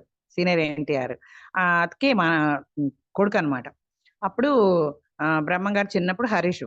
అయితే అడిగినప్పుడు ఆ తల్లిదండ్రులకి ఋషేంద్రమణి అని ఇంకెవరో తండ్రి పెంచుకుంటారు. తల్లిదండ్రులు పుట్టగానే చనిపోతారు బ్రహ్మం గారికి. అప్పుడు సన్యాసాశ్రమం స్వీకరించడానికెళ్ళినప్పుడు పిండోత్పత్తి క్రమం అనేది బోధిస్తాడు. ఆ హరీష్ రూపంలో ఉన్న బ్రహ్మం గారు చిన్న పిల్లోడు. ఆ తల్లిదండ్రులకి. అప్పుడు వాళ్ళకి జ్ఞానోదయం అంటే ఏంటి? పిండం ఎలా ఏర్పడుతుంది కడుపులో?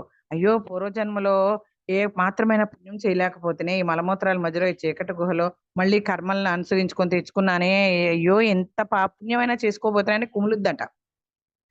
ఏ నెలకి ఏ పార్ట్ ఏర్పడుద్దో ఇవన్నీ కూడా మరి చిన్నప్పుడు బ్రహ్మంగారు ఆ తల్లిదండ్రులకి పిండోత్పత్తి క్రమం, నీవెవరో నీ జన్మం వేదో తెలుసుకో జీవా అని చెప్పి పాట ఉంటది. అది ఆ పిండోత్పత్తి క్రమం అంతా మనకి చూపిస్తారు. కాళ్ళు ఎలా వస్తాయి, చేతులు ఎలా ఉంటాయి, ఏ పార్ట్ ఎలా ఉంటాయి. ఆ సినిమా చూడాల్సిందే తప్పకుండా. ఆ పాటలు వినాల్సిందే, ఆ కాలజ్ఞానం గురించి అన్ని వినాల్సిందే.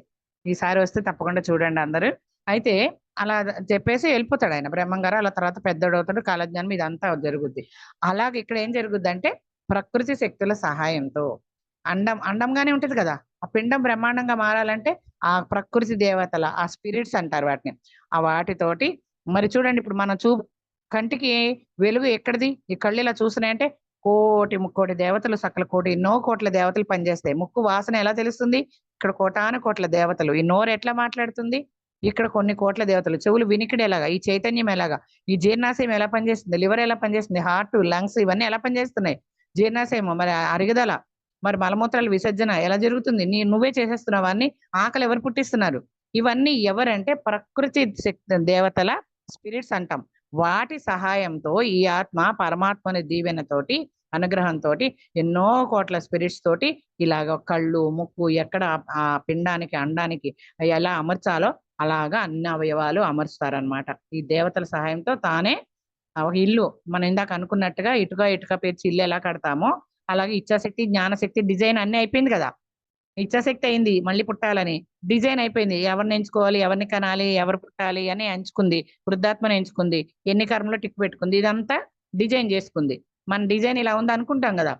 ప్రపంచ వాళ్ళు మన తలరాత డెస్టినీ అనుకుంటారు. మనం ఏమనుకుంటాం, మన డిజైన్ ఇలా ఉంది, మనమే తెచ్చుకుందాం. ఆ అవగాహనతో మనకి కొంచెం ధైర్యం, ఒక స్ఫూర్తి, మనకి మనమే మళ్ళీ అప్స్ అండ్ డౌన్స్ లో ఉన్నప్పుడు మళ్ళీ మనమే స్ఫూర్తి చెంది మనమే మునిగిది మనమే, మళ్ళీ మనల్ని మనం బయటికి తెచ్చుకునేది మనమే. నీకు నువ్వే దిక్కు కదా, ఉద్ధరేది ఆత్మానం కదా. మనం డౌన్ అయిపోయినా మళ్ళీ మనమే. ఎవడో వస్తాడని ఏదో చేస్తాడని ఏముండదు ఇక్కడ.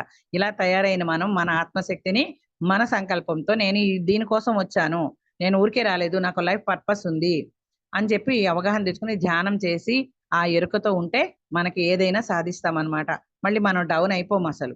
కాబట్టి అలా ఎంచుకొని వచ్చిన తర్వాత ఈ డిజైన్ తీసుకున్న తర్వాత ఇప్పుడు ఒక అండం పిండంగా బ్రహ్మాండంగా మారి అవయవాలన్నీ అయిన తర్వాత చూడండి, 7వ నెలలో పురుడితో సమానం అంటారు కదా. 7వ నెలలో ఏం జరుగుద్ది? సోల్ వచ్చి చేరుతుంది అనమాట. అన్ని అమర్చేసుకుంది, తన అవయవాలన్నీ తను ప్రకృతి శక్తుల సహాయంతో అమర్చుకుంది. అమర్చుకున్న తర్వాత సోల్ వచ్చి ఒక్కొక్కసారి పుట్టే ముందే చేరొచ్చు. ఒక్కొక్కసారి చూడండి 6వ నెల లోపల అబార్షన్లు అయితున్నాయి ఇప్పుడు అందరికి. మొయ్యలేకపోతున్నారు, కనలేకపోతున్నారు, పెంచలేకపోతున్నారు.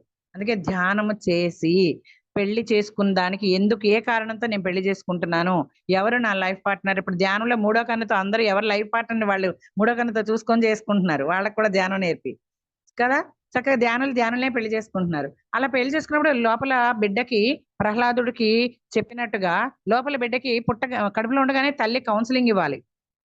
నానా నువ్వు ఒక సోల్వి నానా, అంశాత్మవి, నువ్వు పరమాత్మవి, నీ కోసం నేను ఎదురు చూస్తున్నాను, వాడైనా మాగైనా పర్వాలేదు, నేను నీ కోసం అందరం ఎదురు చూస్తున్నాం అని చెప్పి పుట్టగానే ఆ తల్లి గుండెల మీద వేస్తారు కదా. పుట్టగానే డాక్టర్స్ ఏం చేస్తారు, గుండెలకి అతుకునేలాగా ఆ గుండెలపై వేస్తారు.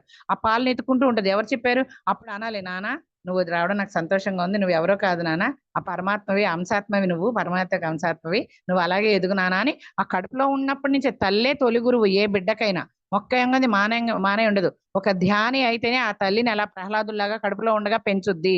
ధ్యాన మాత్రతో చదివితే తెలుస్తుంది ఇది. నేను చాలా మందికి బుక్స్ పంచుతాను. ధ్యాన మాత్రం ఒక వర్క్ షాప్, ఒక ప్రాజెక్టే జరుగుతుంది అక్కడ.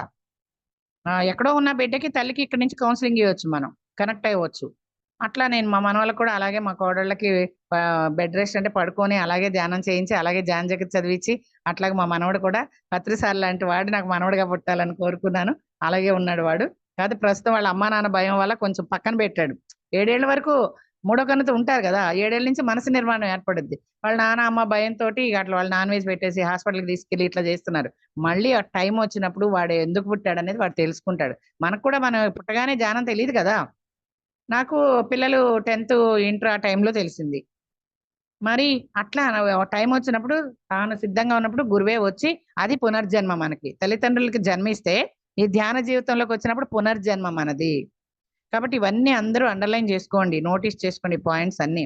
కాబట్టి నేను ఆరోగ్య మహాభాగ్యమే చెప్పుకుంటూ పోవట్లా, చాలా చెప్తున్నా. ఆ సరౌండింగ్ అంతా, చుట్టూ అంతా కాబట్టి ఈ పాయింట్స్ అన్ని టిప్స్ అన్ని కూడా పిట్టకథల రూపంలో చెప్తా, అన్ని చెప్తాను, అవన్నీ పాటల రూపంలో చెప్తా. ఇవన్నీ కూడా నోటీస్ చేసుకొని చక్కగా ఎలా వినాలి, మనం ఓపెన్ మైండ్ తినాలి. భగవద్గీత చదువుతాం కదా, చదివినప్పుడు ఆ భగవద్గీత ఏమనుకోవాలి, కృష్ణుడు అనుకోవాలి. మనం అర్జునుడిలాగా ఉండాలి, ఆ లెవెల్లో చదవాలి. అప్పుడు మనకి ఇంకో భగవద్గీత అంటే ఏదో చచ్చిపోయిన శవాల దగ్గర పెట్టింది కాదు, పెట్టేది కాదు. భగవద్గీత మన గోపాల గోపాల సినిమాలో చెప్తాడు కదా, ఇది ఒక జ్ఞాన జీవిత సారం. అది యుద్ధంలో ఎలా గెలవాలి, ఎలా ఎదుర్కోవాలి పరిస్థితులు అనేది చెప్పేది ఒక జీవిత శాస్త్రం. అది భగవద్గీత అంటే జీవిత శాస్త్రమే. ధ్యాన శాస్త్రం అంటే జీవిత శాస్త్రమే. ఎలా ఉండాలి, ఎలా ఉండదు అది తెలియని వాళ్ళకి ఆ భగవద్గీత చదువుతున్నారు ప్రాపంచికంగా. అదేదో దేవుడికి సంబంధించిన బుక్ అని, దాన్ని ముట్టుకోకూడదని, ఆ చచ్చిపోయిన శవం దగ్గర పెట్టాలని చాలా అపోహల్లో ఉన్నారు. ఆ అపోహల నుంచి బయట రావాలి, బావిలో కప్పల్లాగా ఉండకుండా దాంట్లోంచి బయటికి రావాలి. వచ్చే టైం వచ్చేసింది. ఇదివరకు పాంప్లెట్ ఇచ్చినా తీసుకునేవారు కదా, ఇప్పుడు బుక్స్ ఇచ్చిన అడిగి అడిగి తీసుకుంటున్నారు. ధ్యానమే క్లాస్ ఎక్కడుందో నెతుక్కుంటూ వస్తున్నారు. చాలా ఈజీ అయిపోయింది. ఇప్పుడు జూమ్ లో కూడా అందరు చక్కగా యూట్యూబ్ లో జూమ్ లో చూస్తున్నారు కాబట్టి మనకి పని ఈజీ అయిపోయింది. కానీ ఇవాళ రేపో మళ్ళీ జన్మలోనో వచ్చే తీరుతారు. కాబట్టి మనకి ఏం హ్యాపీగా మనం మన పని మనం చేసుకుంటే వెళ్ళిపోతుంది. తప్పు ఏది కాదు, తప్పేది కాదు. జన్మలు ఉన్నాయి, ఇంకా తొందర ఏముంది అంటారు పత్రి సార్. కాబట్టి అన్ని వడ్డించిన విస్తరలా తయారు చేసేసి మనల్ని ప్రిపేర్ చేసేసి వెళ్ళారు ఆయన. 80% ఆయన వచ్చిన పని చేసుకుని వెళ్ళారు. 20% ఉంది. భూమి ఆల్రెడీ స్వర్గంగా మారిపోయింది. కృష్ణుడు అంటాడు కదా, యుద్ధం నేను చేయను అన్నప్పుడు నువ్వెవరు, చంపేవాడు చచ్చేవాడు ఎవరు అని చూపిస్తాడు. అంటే అంతా జరిగిపోయింది. భూమి స్వర్గంగా మారడం అయిపోయింది. ఆయన వచ్చిన పని తొందరగా చేసుకొని వెళ్ళిపోయారు. ఇప్పుడు మనకు ₹1,00,000 అప్పు ఉంది. ఎందులోనే లాటరీలోనే ఎందులోనే కలిసి వచ్చినాయి. టక్మని ఆ గడువు లోపలే ఆ వడ్డీ తెలియదాకా, వడ్డీలు చెల్లించాలి కదా అసలు తెలియదాకా, టక్మని అప్పు తీర్చేస్తాం. తొందరగా అయిపోద్ది కదా, రుణమాఫీ అయిపోద్ది. కాబట్టి ఇట్లా పత్రి సార్ ఏంటంటే 95 దాకా ఉంటా అన్నారు, ఇప్పుడే వెళ్ళిపోయారంటే అనుకుంటాం. కానీ ఆయన వచ్చిన పని తొందరగా పూర్తి చేసుకొని వెళ్ళిపోయారు. ఎందుకంటే 5th డైమెన్షన్ లోకి వచ్చేసింది. భూదేవికి ఆయనకి ఉంది ఒక అండర్స్టాండింగ్. ఆయన వచ్చిన పని చేసేసి వెళ్ళిపోయారు. కొంచెం 20% ఉంది, మనం అది చేసుకుంటూ వెళ్దాము. కాబట్టి మనకేమీ కంగారు అక్కర్లేదు, భయం అక్కర్లేదు. మన పని మనం చేసుకుంటూ వెళ్దాం. కరోనాలు రావచ్చు, వరదలు రావచ్చు, ఏదైనా రావచ్చు. మన పని మనం చేసుకుంటే, ఇప్పుడు యుద్ధాలు జరుగుతాయి, ఏదైనా కానీ మనం మాత్రం మన పని చేసుకుంటూ వెళ్దాం. ఉంటే ఉంటాం, పోతే పోతాం. ఏమైంది, మళ్ళీ ఎక్కడో జన్మిస్తాం కదా. ఈ లోకంలో అయిపోయింది ఆఖరి జన్మ, మళ్ళీ లోకంలో జన్మిద్దాం. మన నందప్రసాద్ వెళ్ళిపోయారు, శాస్త్రి గారు వెళ్ళిపోయారు, తర్వాత గురువు గారు వెళ్ళారు. అక్కడ చేస్తున్నారు పని, మనలో ఉండి మనల్ని చూస్తూ మనతో చేయిస్తున్నారు. ఇంక ఎక్కువైపోలేదా కదా, అప్పటికైనా సార్ ఉన్నప్పటికన్నా ఇప్పుడు ఎక్కువైపోయింది ప్రపంచం. కాబట్టి ఇంకా ఇంకా ఎక్కువ ఊపందుకొని చేస్తున్నాం అనమాట. కాబట్టి ఆయన మనల్ని మధ్యలో వదిలిపెట్టరు. 2090 దాకా మనలో ఉండి చేయిస్తూనే ఉంటారు. కాబట్టి మనం ఏమీ బాధపడక్కర్లేదు, భయపడక్కర్లేదు. మన పని మనం చేసుకుంటూ వెళ్దాం. అలా డిజైన్ చేసుకున్న తర్వాత ఇచ్ఛాశక్తి, జ్ఞానశక్తి అయిపోయింది కదా. ఇప్పుడు క్రియాశక్తి అనమాట. ఎందుకంటే ఆ ఊపిరి, ఆ శ్వాస, ఒక ఉచ్ఛ్వాస నిశ్వాసలతోటి ఆ పిండాన్ని బయటకు వస్తుంది అనమాట. అప్పుడు అన్ని తయారైన తర్వాత, సోలొచ్చి చేరిన తర్వాత పిండం బయట కలినీళ్లు చల్లినప్పుడు మరిపు వచ్చేస్తుంది. మరిపు అనేది ఒక వరం. లేకపోతే అదేదో సినిమాలో చూపించినట్టు సుజాత సుజాత అంటూ ఫస్ట్ నైట్ రోజే ఏదో ఫ్రెండ్ పిలిస్తే వెళ్ళి అక్కడ ఎక్కడో చంపేస్తే చచ్చిపోయి ఇంటికి వచ్చి పెళ్ళం ఒళ్ళో నేను మళ్ళీ వస్తాను సుజాత అని చచ్చిపోతాడు. జయసుధ మురళీమోహన్ సినిమా, అదేదో సినిమా. మళ్ళీ వచ్చేస్తాడు అదే రూపంతో. ఇది సుజాత సుజాత నాన్న నాన్న అంటూ వస్తాడు చిన్నపిల్లడు, వాడు కూడా హరీషే. అయితే మొగుడు అనుకోవాలా, పిల్లోడు అనుకోవాలా, ఎవరనుకోవాలా, ఇట్లా మళ్ళీ జన్మలు గుర్తొచ్చి మనం చాలా పేపర్లోనో టీవీలోనో చాలా చూస్తాం. మరుపు అనేది వరం అనమాట.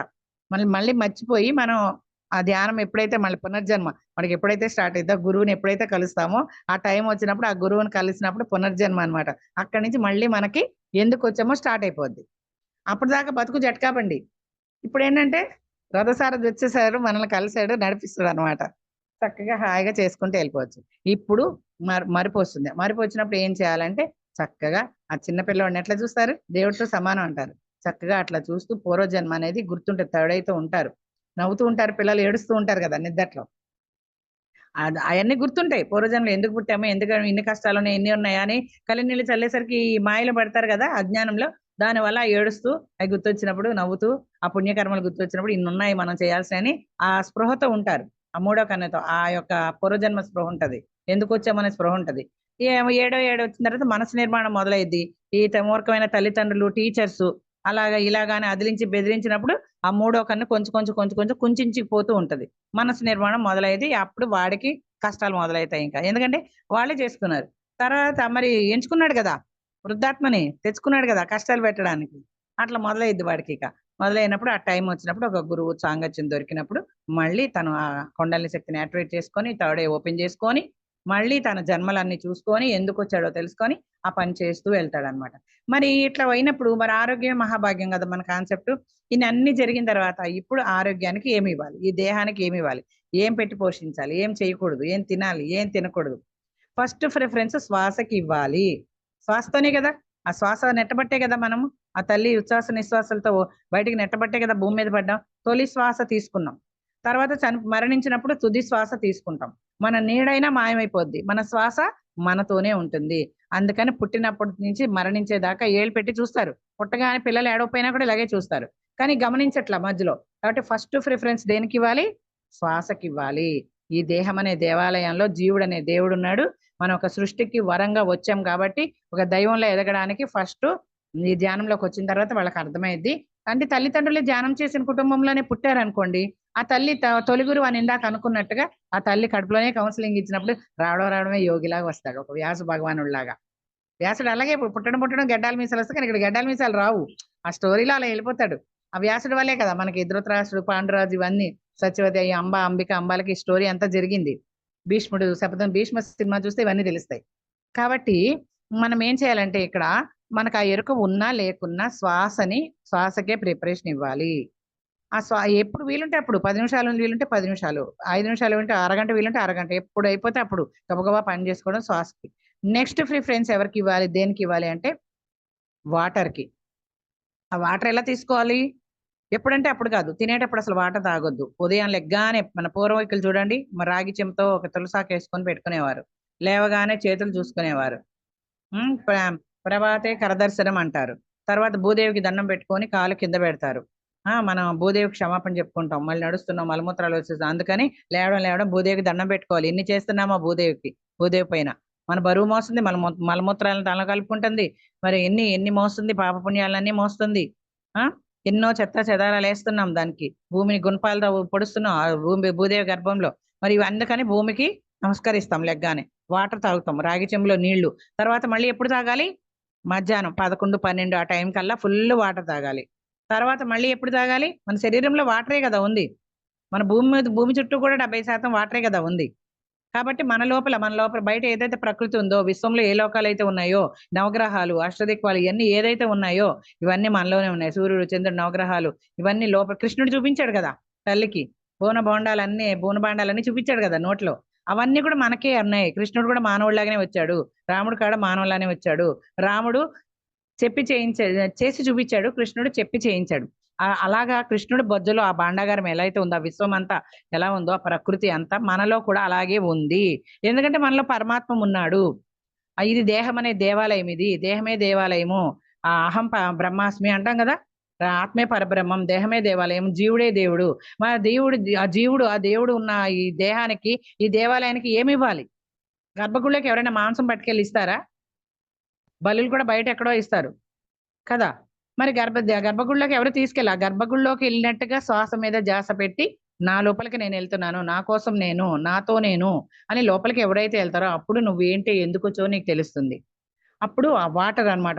చూడండి, ఇది వరకు తపస్సు చేసుకునేవాళ్ళు. అప్పుడు తపస్సు అనే వాళ్ళు ఏం దండం ఉంటుంది, దండం మీద ఇలా పెట్టి ఆ జపమాలు చేసుకుంటే తపస్సు చేసుకునేవాళ్ళు ఒంటికాల మీద. ఏం తాగేవాళ్ళు? మెలకు వచ్చినప్పుడల్లా ఆ కమండలో నీరు తాగేవాళ్ళు. ఆకలి వేసినప్పుడు ఏదో శరీరం నిలబడడం కోసం ఇంత తినేవాళ్ళు. నెక్స్ట్ ప్రిఫరెన్స్ లాస్ట్ ప్రిఫరెన్సే ఫుడ్కి. ఫస్ట్ ప్రిఫరెన్స్ శ్వాసకి, రెండో ప్రిఫరెన్స్ వాటర్కి, మూడో ప్రిఫరెన్సే ఫుడ్కి. పత్రిసారి చెప్తారుగా, ఇంత చపాతి ముక్క, ఇంత మన నిమ్మకాయ తొక్క అని చెప్తారు కదా. ఎంత కావాలి మనకి శరీరం నిలవడానికి? మరి ఆ వాటర్ తీసుకుంటాం వల్ల శరీరం మెరుస్తుంది. నీళ్లలో ఎక్కువసేపు నానాలి, నదులు ఎప్పుడు శరీరం ములగాలి. లేకపోతే వాటర్ టబ్బులన్నా ఏర్పాటు చేసుకోవాలట బాత్రూంలో. చల్లటి నీళ్ళలో శరీరం మొత్తం తడవాలి, లోపల కూడా నీరు తీసుకోవాలి. మళ్ళీ సాయంత్రం ఎప్పుడు ఖాళీగా ఉంటుంది? 4, 5 ఆ టైం ఖాళీ ఉంటుంది. ఫుల్ వాటర్ తాగాలి. తినేటప్పుడు మాత్రం వాటర్ గొంతు దిగకపోతేనే కొంచెం ఒక చుక్క అట్లా తాగాలి అంతే. ఎందుకంటే చూడండి, మినపగుళ్ళు అన్ని ఒకసారి వేసేసి నీళ్ళన్నీ ఒకసారి వేస్తే రుబ్బుదానికి కుదురుద్దా? ఆ లోపల అన్నం కూడా అరగదు. అన్ని ఒకసారి వేస్తే, నీళ్లు కూడా ఆహారం కూడా వేస్తే అరగదు అనమాట. అందుకని మనం తినేటప్పుడు వాటర్ తాగొద్దు. చాలా మంది తెలియక తినేసాక తర్వాత చెంబుడు నీళ్లు తాగేస్తారు, లేకపోతే ముద్దకి గ్లాసు నీళ్లు తాగుతూ ఉంటారు. అట్లా ఎప్పుడు చేయొద్దు, ఆరోగ్యానికి మంచిది కాదు. కాబట్టి ఇదొకటి గుర్తుపెట్టుకోండి. ఫస్ట్ శ్వాసకి, నెక్స్ట్ వాటర్ కి ఇలా ఇచ్చిన తర్వాత last preference, third preference food. మరి ఆ ఫుడ్ ఎలాంటి ఫుడ్ తీసుకోవాలి? ఇది ఆరోగ్యం మహాభాగ్యం. ఏంటంటే ఎలాంటి ఫుడ్? ప్రకృతి ఇచ్చిన అమృత ఆహారం. చక్కగా ఆకుకూరలు, పళ్ళు, కూరగాయలు, కొబ్బరి నీళ్లు, జ్యూస్లు ఎన్నున్నాయి, డ్రై ఫ్రూట్స్, అమృతాహారం ఉంది. ఈ దేవుడికి ఏమి ఇవ్వాలి? అయ్యే కదా ఇస్తాం. శాకాంబరి దసరా నవరాత్రులు ఒక అలంకరణ. శాకాంబరితో అలంకరిస్తామా? కూరగాయలతో లేదా డ్రై ఫ్రూట్స్ తో అలంకరిస్తామా? ఇవన్నీ చేస్తాం కదా. అంటే మనమైన ప్రసాదంగా తింటాం. అంటే ఏంటి ఇక్కడ? అవన్నీ కూడా ప్రకృతి యొక్క ప్రకృతి దేవతల యొక్క మన దేవతల యొక్క ప్రోడక్ట్స్ అవన్నీ. అది అమృతం ఉంటుంది ఆ కొబ్బరి నీళ్ళల్లో, ఆ జ్యూసుల్లో, ఆ డ్రై ఫ్రూట్స్లో, ఆ పళ్ళల్లో, ఆకుకూరల్లో, కూరగాయల్లో అమృతం ఉంటుంది అనమాట. జీవం ఉంటది. జీవ కణాలు ఉట్టి పడుతూ ఉంటాయి. ఆ జీవం తీసుకున్నప్పుడు ఈ జీవుడికి ఆ జీవం ఇంకా శక్తినిస్తుంది. పప్పులు ఉన్నాయి, కందిపప్పులు ఇవన్నీ ఉన్నాయి కదా, మిలెట్స్ ఇవన్నీ చెప్తున్నారు కదా, చిరుధాన్యాలని, రాగులు, గోధుమలు, ఇవన్నీ మన ఆహారం. ఇవి తీసుకుంటే ఆ ప్రోటీన్స్, మెటీరియన్స్, మాంసకృతులు ఇవన్నీ కూడా మన లోపలికి ఆ జీవం ఉన్న ఇస్తే ఆ జీవం శక్తి ఇంకా పెరుగుతుంది. అట్లా మన జీవశక్తిని తక్కువ ఆహారం అంట, మితాహారం అని చెప్తారు. ఇక్కడ 3 ఇక్కడ 3 ఇక్కడ 3 చెప్తారు. మితాహారము, మిత భాషణము, మిత ఆలోచన 3 ఉంటాయి. ఇక్కడ 3 ఇక్కడ, అది వేరే కాన్సెప్ట్. అలాగా మితాహారము, మళ్ళీ యుక్తాహారము. ఏది యుక్తము? శాకాహారమే యుక్తము. ఆ శాకాహారం యుక్తాహారాన్ని మితాహారంగా తీసుకోవాలి. మళ్ళీ సాత్వికాహారం తీసుకోవాలి. ఇక్కడ చూడండి, సాత్వికాహారం వేరే, శాకాహారం వేరే. మరి సాత్వికాహారం అంటే ఏంటి? పులుపు ఎక్కువ, ఉప్పు ఎక్కువ, కారం ఎక్కువ, ఇవన్నీ లేని ఆహారం అన్నమాట. తక్కువ మోతాదులో తీసుకోవాలి. ఆత్మ సోలు ఒప్పుకోదు. లేకపోతే కారం చూస్తే కడుపులో మండిపోదా? ఇప్పుడు ఆవకాయ పచ్చడి సీజన్, ఎండలకి కారం తిన్నారంటే అయిపోతారు ఇక. అంటే సోలు ఒప్పుకోదనమాట. మనకి మరి మునులు ఋషులు తపస్సు చేసుకున్నప్పుడు ఏం వండి తినేవాళ్ళు అండి? ఆ చెట్టు నుంచి పడిన పండుని తినేవాళ్ళు, కోసేవాళ్ళు కూడా కాదు. వాళ్ళు ఎందుకంటే ఆ కర్మలకి అతీతంగా ఉండి ఒక స్థితికి వచ్చిన తర్వాత మళ్ళీ గృహస్థాశ్రమం స్వీకరించేవాళ్ళు. సంవత్సరాల తరబడి చేసేవాళ్ళు. ఒక స్థితికి వచ్చిన తర్వాత ఏం చేసినా ఒక యోగి కరెక్టే ఒక యోగి ఏం చేసినా కరెక్టే. ఎందుకంటే ఆ స్థిత ప్రజ్ఞతతో ఉంటాడు. నేను చేస్తున్నాననే భావంతో చేయడు. అందుకని అక్కడ అంతా పూర్తి చేసి వచ్చేవాళ్ళు మళ్ళీ గృహస్థానం. సప్త ఋషులు, సప్తమాతృకలు లేరా? కృష్ణుడు, రాముడు వీళ్ళందరూ వివాహ జీవితం గడిపిన వాళ్లే కదా. బ్రహ్మంగారు, బుద్ధుడు కదా, వీళ్ళందరూ కూడా రామకృష్ణ పరమహంస భార్య లేదా? కాబట్టి సంసార జీవితం, సంసారంలో నిర్వాణం ఉండాలి. కాబట్టి ఇలాగా శ్వాసకి ఫస్ట్ ప్రిఫరెన్స్ ఇస్తూ, మళ్ళీ ఇంకోటి ఏంటంటే లోపల ఇది ఒక ఫ్యాక్టరీ, కర్మాగారం. Blue collar workers, white collar workers ఉంటారు. పని చేస్తూ ఉంటారు. వాళ్ళకి ముడిసరికి ఏంటంటే ఇదే ప్రకృతి ప్రసాదించిన ఆహారం. ఆ వెల్లుల్లిపాయ అనేది ఆసురీ ప్రోడక్ట్. మనందరికీ తెలుసు అది ఎలా ఆసురీ ప్రోడక్ట్ అయిందో. భౌతిక ప్రపంచంలోకి ఇంకో రకంగా తెలిస్తే ఆధ్యాత్మిక ప్రపంచంలో మనకి ఇంకో రకంగా తెలుసు. ఏదైనా అదే మెయిన్. కాబట్టి దాని లక్షణం ఏంటంటే మళ్ళీ మనం వదిలేసిన దాన్ని తీసుకో అని ప్రేరేపిస్తూ ఉంటుంది ఆ వెల్లుల్లిపాయ. అందుకని ధ్యానం చేసే వాళ్ళు ఎవరు, ధ్యానం చేసేవాళ్లే కదా, అసలు ఎవరైనా తినకుండా ఉంటే, పూజల్లో చూడండి, పూజలు చేసే రోజు, నైవేద్యం పెట్టే రోజు వెల్లుల్లిపాయ వాడం. ఉల్లిపాయ వాడం కదా, నోములు వ్రతాలప్పుడు వెల్లుల్లిపాయ కూడా వాడం పూజలప్పుడు. ఎందుకంటే ఆ ఒక్క రోజైనా అలాంటి అసరీ ప్రోడక్ట్ తీసుకోకుండా ప్రకృతి ప్రోడక్ట్ తీసుకోవడం ద్వారా ఆ గుణంతో ఉంటాం. చూడండి, సాత్వికంగా ఉంటాం. ఆ రోజు ఉపవాసం చేస్తాం, మైండ్ కి ఇన్స్ట్రక్షన్స్ ఇచ్చేస్తాం, ఈ రోజు ఉపవాసం, ఆకలేదు వేసినా మళ్ళీ కొంచెం వాటరో పండో ఏదో జ్యూస్ తాగితే, కొబ్బరి నీళ్ళు తాగితే మళ్ళీ బాగా సెట్ అవుతాం. మనకి దాని మీద ఉండదు. అది సాత్వికంగా ఉంటాం, దేవుడు ధ్యానంలోనే ఉంటాం. ఈ రోజు మన ఉపవాసము, మనం మెడిటేషన్ చేస్తున్నాం అనుకుందాం, భక్తులను వదిలేయండి. ఆ భక్తి పరంగా అలా చెప్పుకోవచ్చు, ఇట్లా కూడా చెప్పుకోవచ్చు. ఈ రోజు పౌర్ణమి వస్తుంది, రేపు పౌర్ణమి కదా, 3 రోజులు అటు 3 రోజులు ఇటు. మనం ఏం చేస్తాము? ఆ రోజు తక్కువ ఆహారం తీసుకుంటాం. తక్కువ ఆహారం తీసుకొని ఎక్కువ ధ్యానంలో ఉంటాం. మన ఆహారం అవసరం ఉండదు, నిద్ర అవసరం ఉండదు. నిద్రని జయించిన వాళ్ళమే, ఆహారాన్ని జయించిన వాళ్ళమే. కాకపోతే ఎటువంటి పరిస్థితులైనా తట్టుకొని నిలబడే వాళ్ళమే. కాబట్టి ఇక్కడ ఒక చిన్న పెట్ట కథ చెప్తాను. ఎందుకు తట్టుకుంటున్నామంటే ఇది అందరికీ చెప్పాల్సిన కథ, అందరూ వినాల్సిన కథ. ప్రాపంచికులైనా ఆధ్యాత్మికల వాళ్ళైనా ఎవరైనా వినాలి. ధృతరాష్ట్రుడు అడుగుతాడు, ఫస్ట్ టైం వాసుదేవ భగవంతుడు అని సంబోధిస్తాడట ధృతరాష్ట్రుడు. నేను మా అత్తగారికి కూడా చెప్దాం అనుకున్నాను, ఏదో కారణం వల్ల మళ్ళీ అటు వెళ్ళిపోయాం వేరే మా మాటల్లోకి. అయితే ఇప్పుడు అత్తయ్య గారు కూడా వింటున్నారు ఇప్పుడు క్లాసు. అయితే చెప్తున్నా అనమాట, వినండి అత్తయ్య గారు, నేను చెప్పాలనుకున్నాను. అదేంటంటే ధృతరాష్ట్రుడు అడుగుతాడంట, కృష్ణ వాసుదేవ అని మొట్టమొదటిసారి సంబోధించి, నాకు 100 బిడ్డల్లో ఒక్క బిడ్డనైనా ఉంచలేదు. అంటే ఇది మన కాన్సెప్ట్ కాబట్టి కథ అనమాట, అందరికి తెలియాలి ఈ పాయింట్. అయితే ఎందుకు నేను అంత ఏం చేసుకున్నాను అంత పాపం అంటే, భగవంతుడు అని అడిగితే గానీ అమ్మైనా పెట్టదంటాడు. ఫస్ట్ టైం అడిగితే అప్పుడు కర్మ సిద్ధాంతం చెప్తాడు కృష్ణుడు. మరి 1 సంవత్సరంలో 100 మంది బిడ్డలు ఎవరికైనా ఉన్నారా? మనం ఈ మధ్య పేపర్లో అట్లో 1 డజన్ మంది పుట్టినట్టు, 3 పిల్లలు పుట్టినట్టు చూస్తున్నాం. 100 మంది ఏంటంటే పాండవులు పుట్టారని అసూయతో ద్వేషంతో తన కడుపుని విచ్ఛిన్నం చేసుకున్నప్పుడు ఆ పిండాల్ని 100 కుండల్లో వేసి ప్రాణప్రతిష్ఠ చేస్తాడు కదా శకుని. ఎవరు అంటే అప్పుడు ఆ శక్తి కలిగి ఉండేవాళ్ళు, భగవంతుడితోటే ఉండేవాళ్ళు కదా, బంధుత్వం భగవంతుడితోటే ఉండేది. అంతకు ముందు యుగంలో ఏకంగా వైకుంఠానికి అక్కడికే వెళ్ళేవాళ్ళు, అక్కడ వేరే రాక్షసుల్లాగా వచ్చి చంపేవాళ్ళు. ఇక్కడ ఏంటి బంధువుల్లో పుడితేనా మనల్ని దేవుడు ఏం చేయలేడని చెప్పి బంధువుల్లో పుట్టి అలాగే కూడా మరణించారు. ఇప్పుడు ఏం చేస్తున్నారు, ఎక్కడున్నాడు దేవుడు, ఇక్కడ ఉన్నాడు. బుద్ధి కర్మాణ వినాశకాలే విపరీత బుద్ధి. బుద్ధి ఒప్పుకోదు. నువ్వు ధ్యానం చేయనాయనా, శాకాహారం తిన్నాయనా, రాక్షసులు ఉంటే బుద్ధిలో ఎవరు ఒప్పుకుంటారు? కలియుగంలో బుద్ధిలో ఉన్నారు. ఇప్పుడు ధృతరాష్ట్రుడు అడిగినప్పుడు చెప్తాడు కర్మ సిద్ధాంతం. ఫస్ట్ టైం అడిగినప్పుడు దేవుడా భగవంతుడా వాసుదేవా అని ఫస్ట్ సంబోధించి అడుగుతాడు. నువ్వు 50 జన్మల క్రితం, 50,000 50 గుర్తులేదు, అయితే ఆ జన్మల క్రితం నువ్వు ఒక క్రూరుడైన వేటగాడివి. ఆ వేటగాడు జంట పక్షులు ఉంటే ఒక పక్షిని ఆల్రెడీ బాణంతో చంపేస్తాడు వేటాడి. మరి అది చనిపోయిందో దాన్ని కాల్చుకునో తినడమో ఏదో చేయొచ్చు కదా, ఆ పక్షిని కూడా చంపాలి. మరి క్రూరుడు కదా, ఎట్లయినా పంతం అనమాట, దాన్ని కూడా చంపేయాలని చెప్పి వేటాడుతూ వేటాడుతూ వెళ్తూనే ఉంటాడు. అది అక్కడ ఇక్కడ తప్పించు ఎక్కడికి వెళ్తే అక్కడ వెళ్తున్నాడు. ఇంకా కోపం పెరిగిపోతుంది ఆయనకి, ఇది దొరకదా అనేసి. క్రూరుడు కదా, ఇంకా క్రూరత్వం పెరిగిపోతుంది. అప్పుడు వెళ్ళినప్పుడు అది పరిగెట్టి ఒక చెట్లు ఆకులు గుబురులో దాక్కుంటుంది. దాక్కున్నప్పుడు ఆ తన బిడ్డలే 100 గుడ్లుంటాయి అనమాట, గుడ్లు పెట్టింది పొదుగుతానికి రెడీగా ఉన్నాయి అనమాట అవి. అయితే ఏం చేస్తాడు, అది కనపడలేదన్న కోపంతో ఆ గుడ్లన్నీ గూడు పడేసి కాలుతో చిదిపేస్తాడు ఆ గుడ్లన్నీ. ఒక తల్లి కన్న తల్లి ఎదురుగుండా ఆ పిండంలోంచి ఇంకా బయటికి రాని ఒక జీవుల్ని అట్లా ఎలా చంపాడు. అందుకే 100 మంది ఆ విచ్ఛిన్నమైన పొట్టని 100 కుండల్లో వేసి ఈ కర్మ సిద్ధాంతం అనుభవించాలి కదా, అట్లా చేయడం జరిగింది 100 మంది బిడ్డలు. మరి మరి ఆ కర్మ సిద్ధాంతం నువ్వు వేధిస్తే అదే వస్తుంది కదా. మరి అప్పుడు అడుగుతాడు ఇలా జరిగింది, అందుకే ఒక్క బిడ్డ కూడా మిగలలేదు, నాకు దయలేకపోవడం కాదు కర్మ సిద్ధాంతం. సరే ఇంకో ప్రశ్న అడుగుతాడు, మరి 50 జన్మలు ఎందుకు, ఈ మధ్యలో చాలా జన్మలు ఎత్తాను కదా, మరి అప్పుడు ఎందుకు అనుభవించలేదు, ఇన్ని జన్మల తర్వాత ఇప్పుడు ఎందుకు అనుభవించాను చెప్పు అని అంటాడు కృష్ణుడిని. అప్పుడు ఎంత భగవంతుడి కరుణ చూడండి ఎలా ఉంటుందో. నువ్వు తట్టుకునే శక్తిని ఇప్పుడే కలిగి ఉన్నావు. ఆ 50 జన్మల్లో నీకు తట్టుకునే శక్తి లేదు, 100 మంది బిడ్డల్ని కనే శక్తి లేదు, ఆ చచ్చిపోతే తట్టుకునే శక్తి లేదు. ఇప్పుడు నువ్వు తట్టుకునే శక్తికి వచ్చావు, అందుకని ఇప్పుడు జరిగింది. చూడండి, మనకి ఎన్నో జన్మలు ఎత్తాం, పిరమిడ్ మాస్టర్గా అయిన తర్వాతే అన్ని తట్టుకుంటున్నాం. ఏ పరిస్థితినైనా ఎలా ఉన్నా లేకపోయినా, కరోనాలు వచ్చినా వరదలు వచ్చినా మనుషులు ఎలా ఉన్నా ఎట్లా ఉన్నా పరిస్థితులు ఎలా ఉన్నా తట్టుకునే శక్తి ధ్యానం చేసి ఎన్నో జన్మలుగా ధ్యానం చేసి ఒక గురువు ఉన్నాడు మనకి, ఒక దైవమే దిగివచ్చిన దైవాలం మనము. ఆ సాక్షాత్తు ఆ దైవమే గురువులా వచ్చాడు, ఆయన ఉండి నడిపిస్తున్నాడు అనే విశ్వాసంతో, ఆ పైగా ధ్యానంతో ఆ ధైర్యము ఆ స్థైర్యము, తెలివితేటలు ఉన్నాయో లేదో తెలియని ధైర్యం అయితే వచ్చింది కదా, ఆ శక్తి అయితే వచ్చింది కదా. ఆ శక్తిని కలిగి ఉండి ఇప్పుడు ఇన్ని అనుభవించగలుగుతున్నాము. ఇది వరకు పెద్ద అమ్మో అని బెంబేలు ఎత్తిపోయేవాళ్ళం, ఇప్పుడు చీమల్లా దోమల్లా కనపడుతున్నాయా లేదా. అంటే తట్టుకునే శక్తి వచ్చింది, మన సత్తా చూపించుకోవడానికి వచ్చామన్నమాట.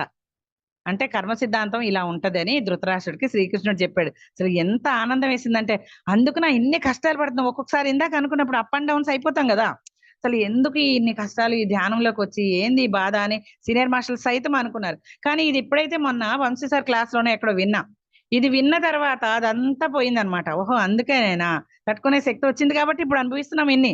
ఆఖరి జన్మ కదా, ఇక్కడ ఉన్న వాళ్ళందరూ ఆఖరి జన్మే, పిరమిడ్ మాస్టర్లు అందరూ ఆఖరి జన్మే అంటాం. మరి ఆఖరి జన్మలో తట్టుకునే శక్తిని ఇచ్చి ఉన్న సందేహాలని ప్రతి ఒక్కళ్ళు వినాలి. ఇది ప్రాపంచికులు వినాలి, ఆధ్యాత్మికులు వినాలి. ఎందుకంటే కొట్టుమిట్టాడుతున్నాం ధ్యానం తెలిసిన అవగాహన ఉన్నా కూడా ఆ ఎరుకతో లేకుండా. కాబట్టి ఇది అందరికీ ఒక కొంచెం స్ఫూర్తిని అనమాట, ధైర్యాన్ని ఇస్తుంది. ఓహో ఎందుకనా, సరే తొందరగా. అందుకే కష్టాలకి వెల్కమ్, బాధలకి వెల్కమ్ 3 సార్లు అనిపిస్తారు బద్రి సారు కదా, అవమానాలకి వెల్కమ్ అంటే తట్టుకుంటాం. రాని వచ్చేయని, అప్పు తీరిపోని, ఇంకెన్నో వస్తాయో రాని, అనుభవించేద్దాం అని చెప్పిస్తారు కదా. 3 సార్లు చెప్పిస్తారు, కష్టాలకి వెల్కమ్, కష్టాలకి వెల్కమ్, అవమానాలకి వెల్కమ్, బాధ 3 సార్లు చెప్పిస్తారు అందరితో జ్ఞానమహాచక్రంలో కదా. ఇది ఒక పెద్ద కాన్సెప్ట్.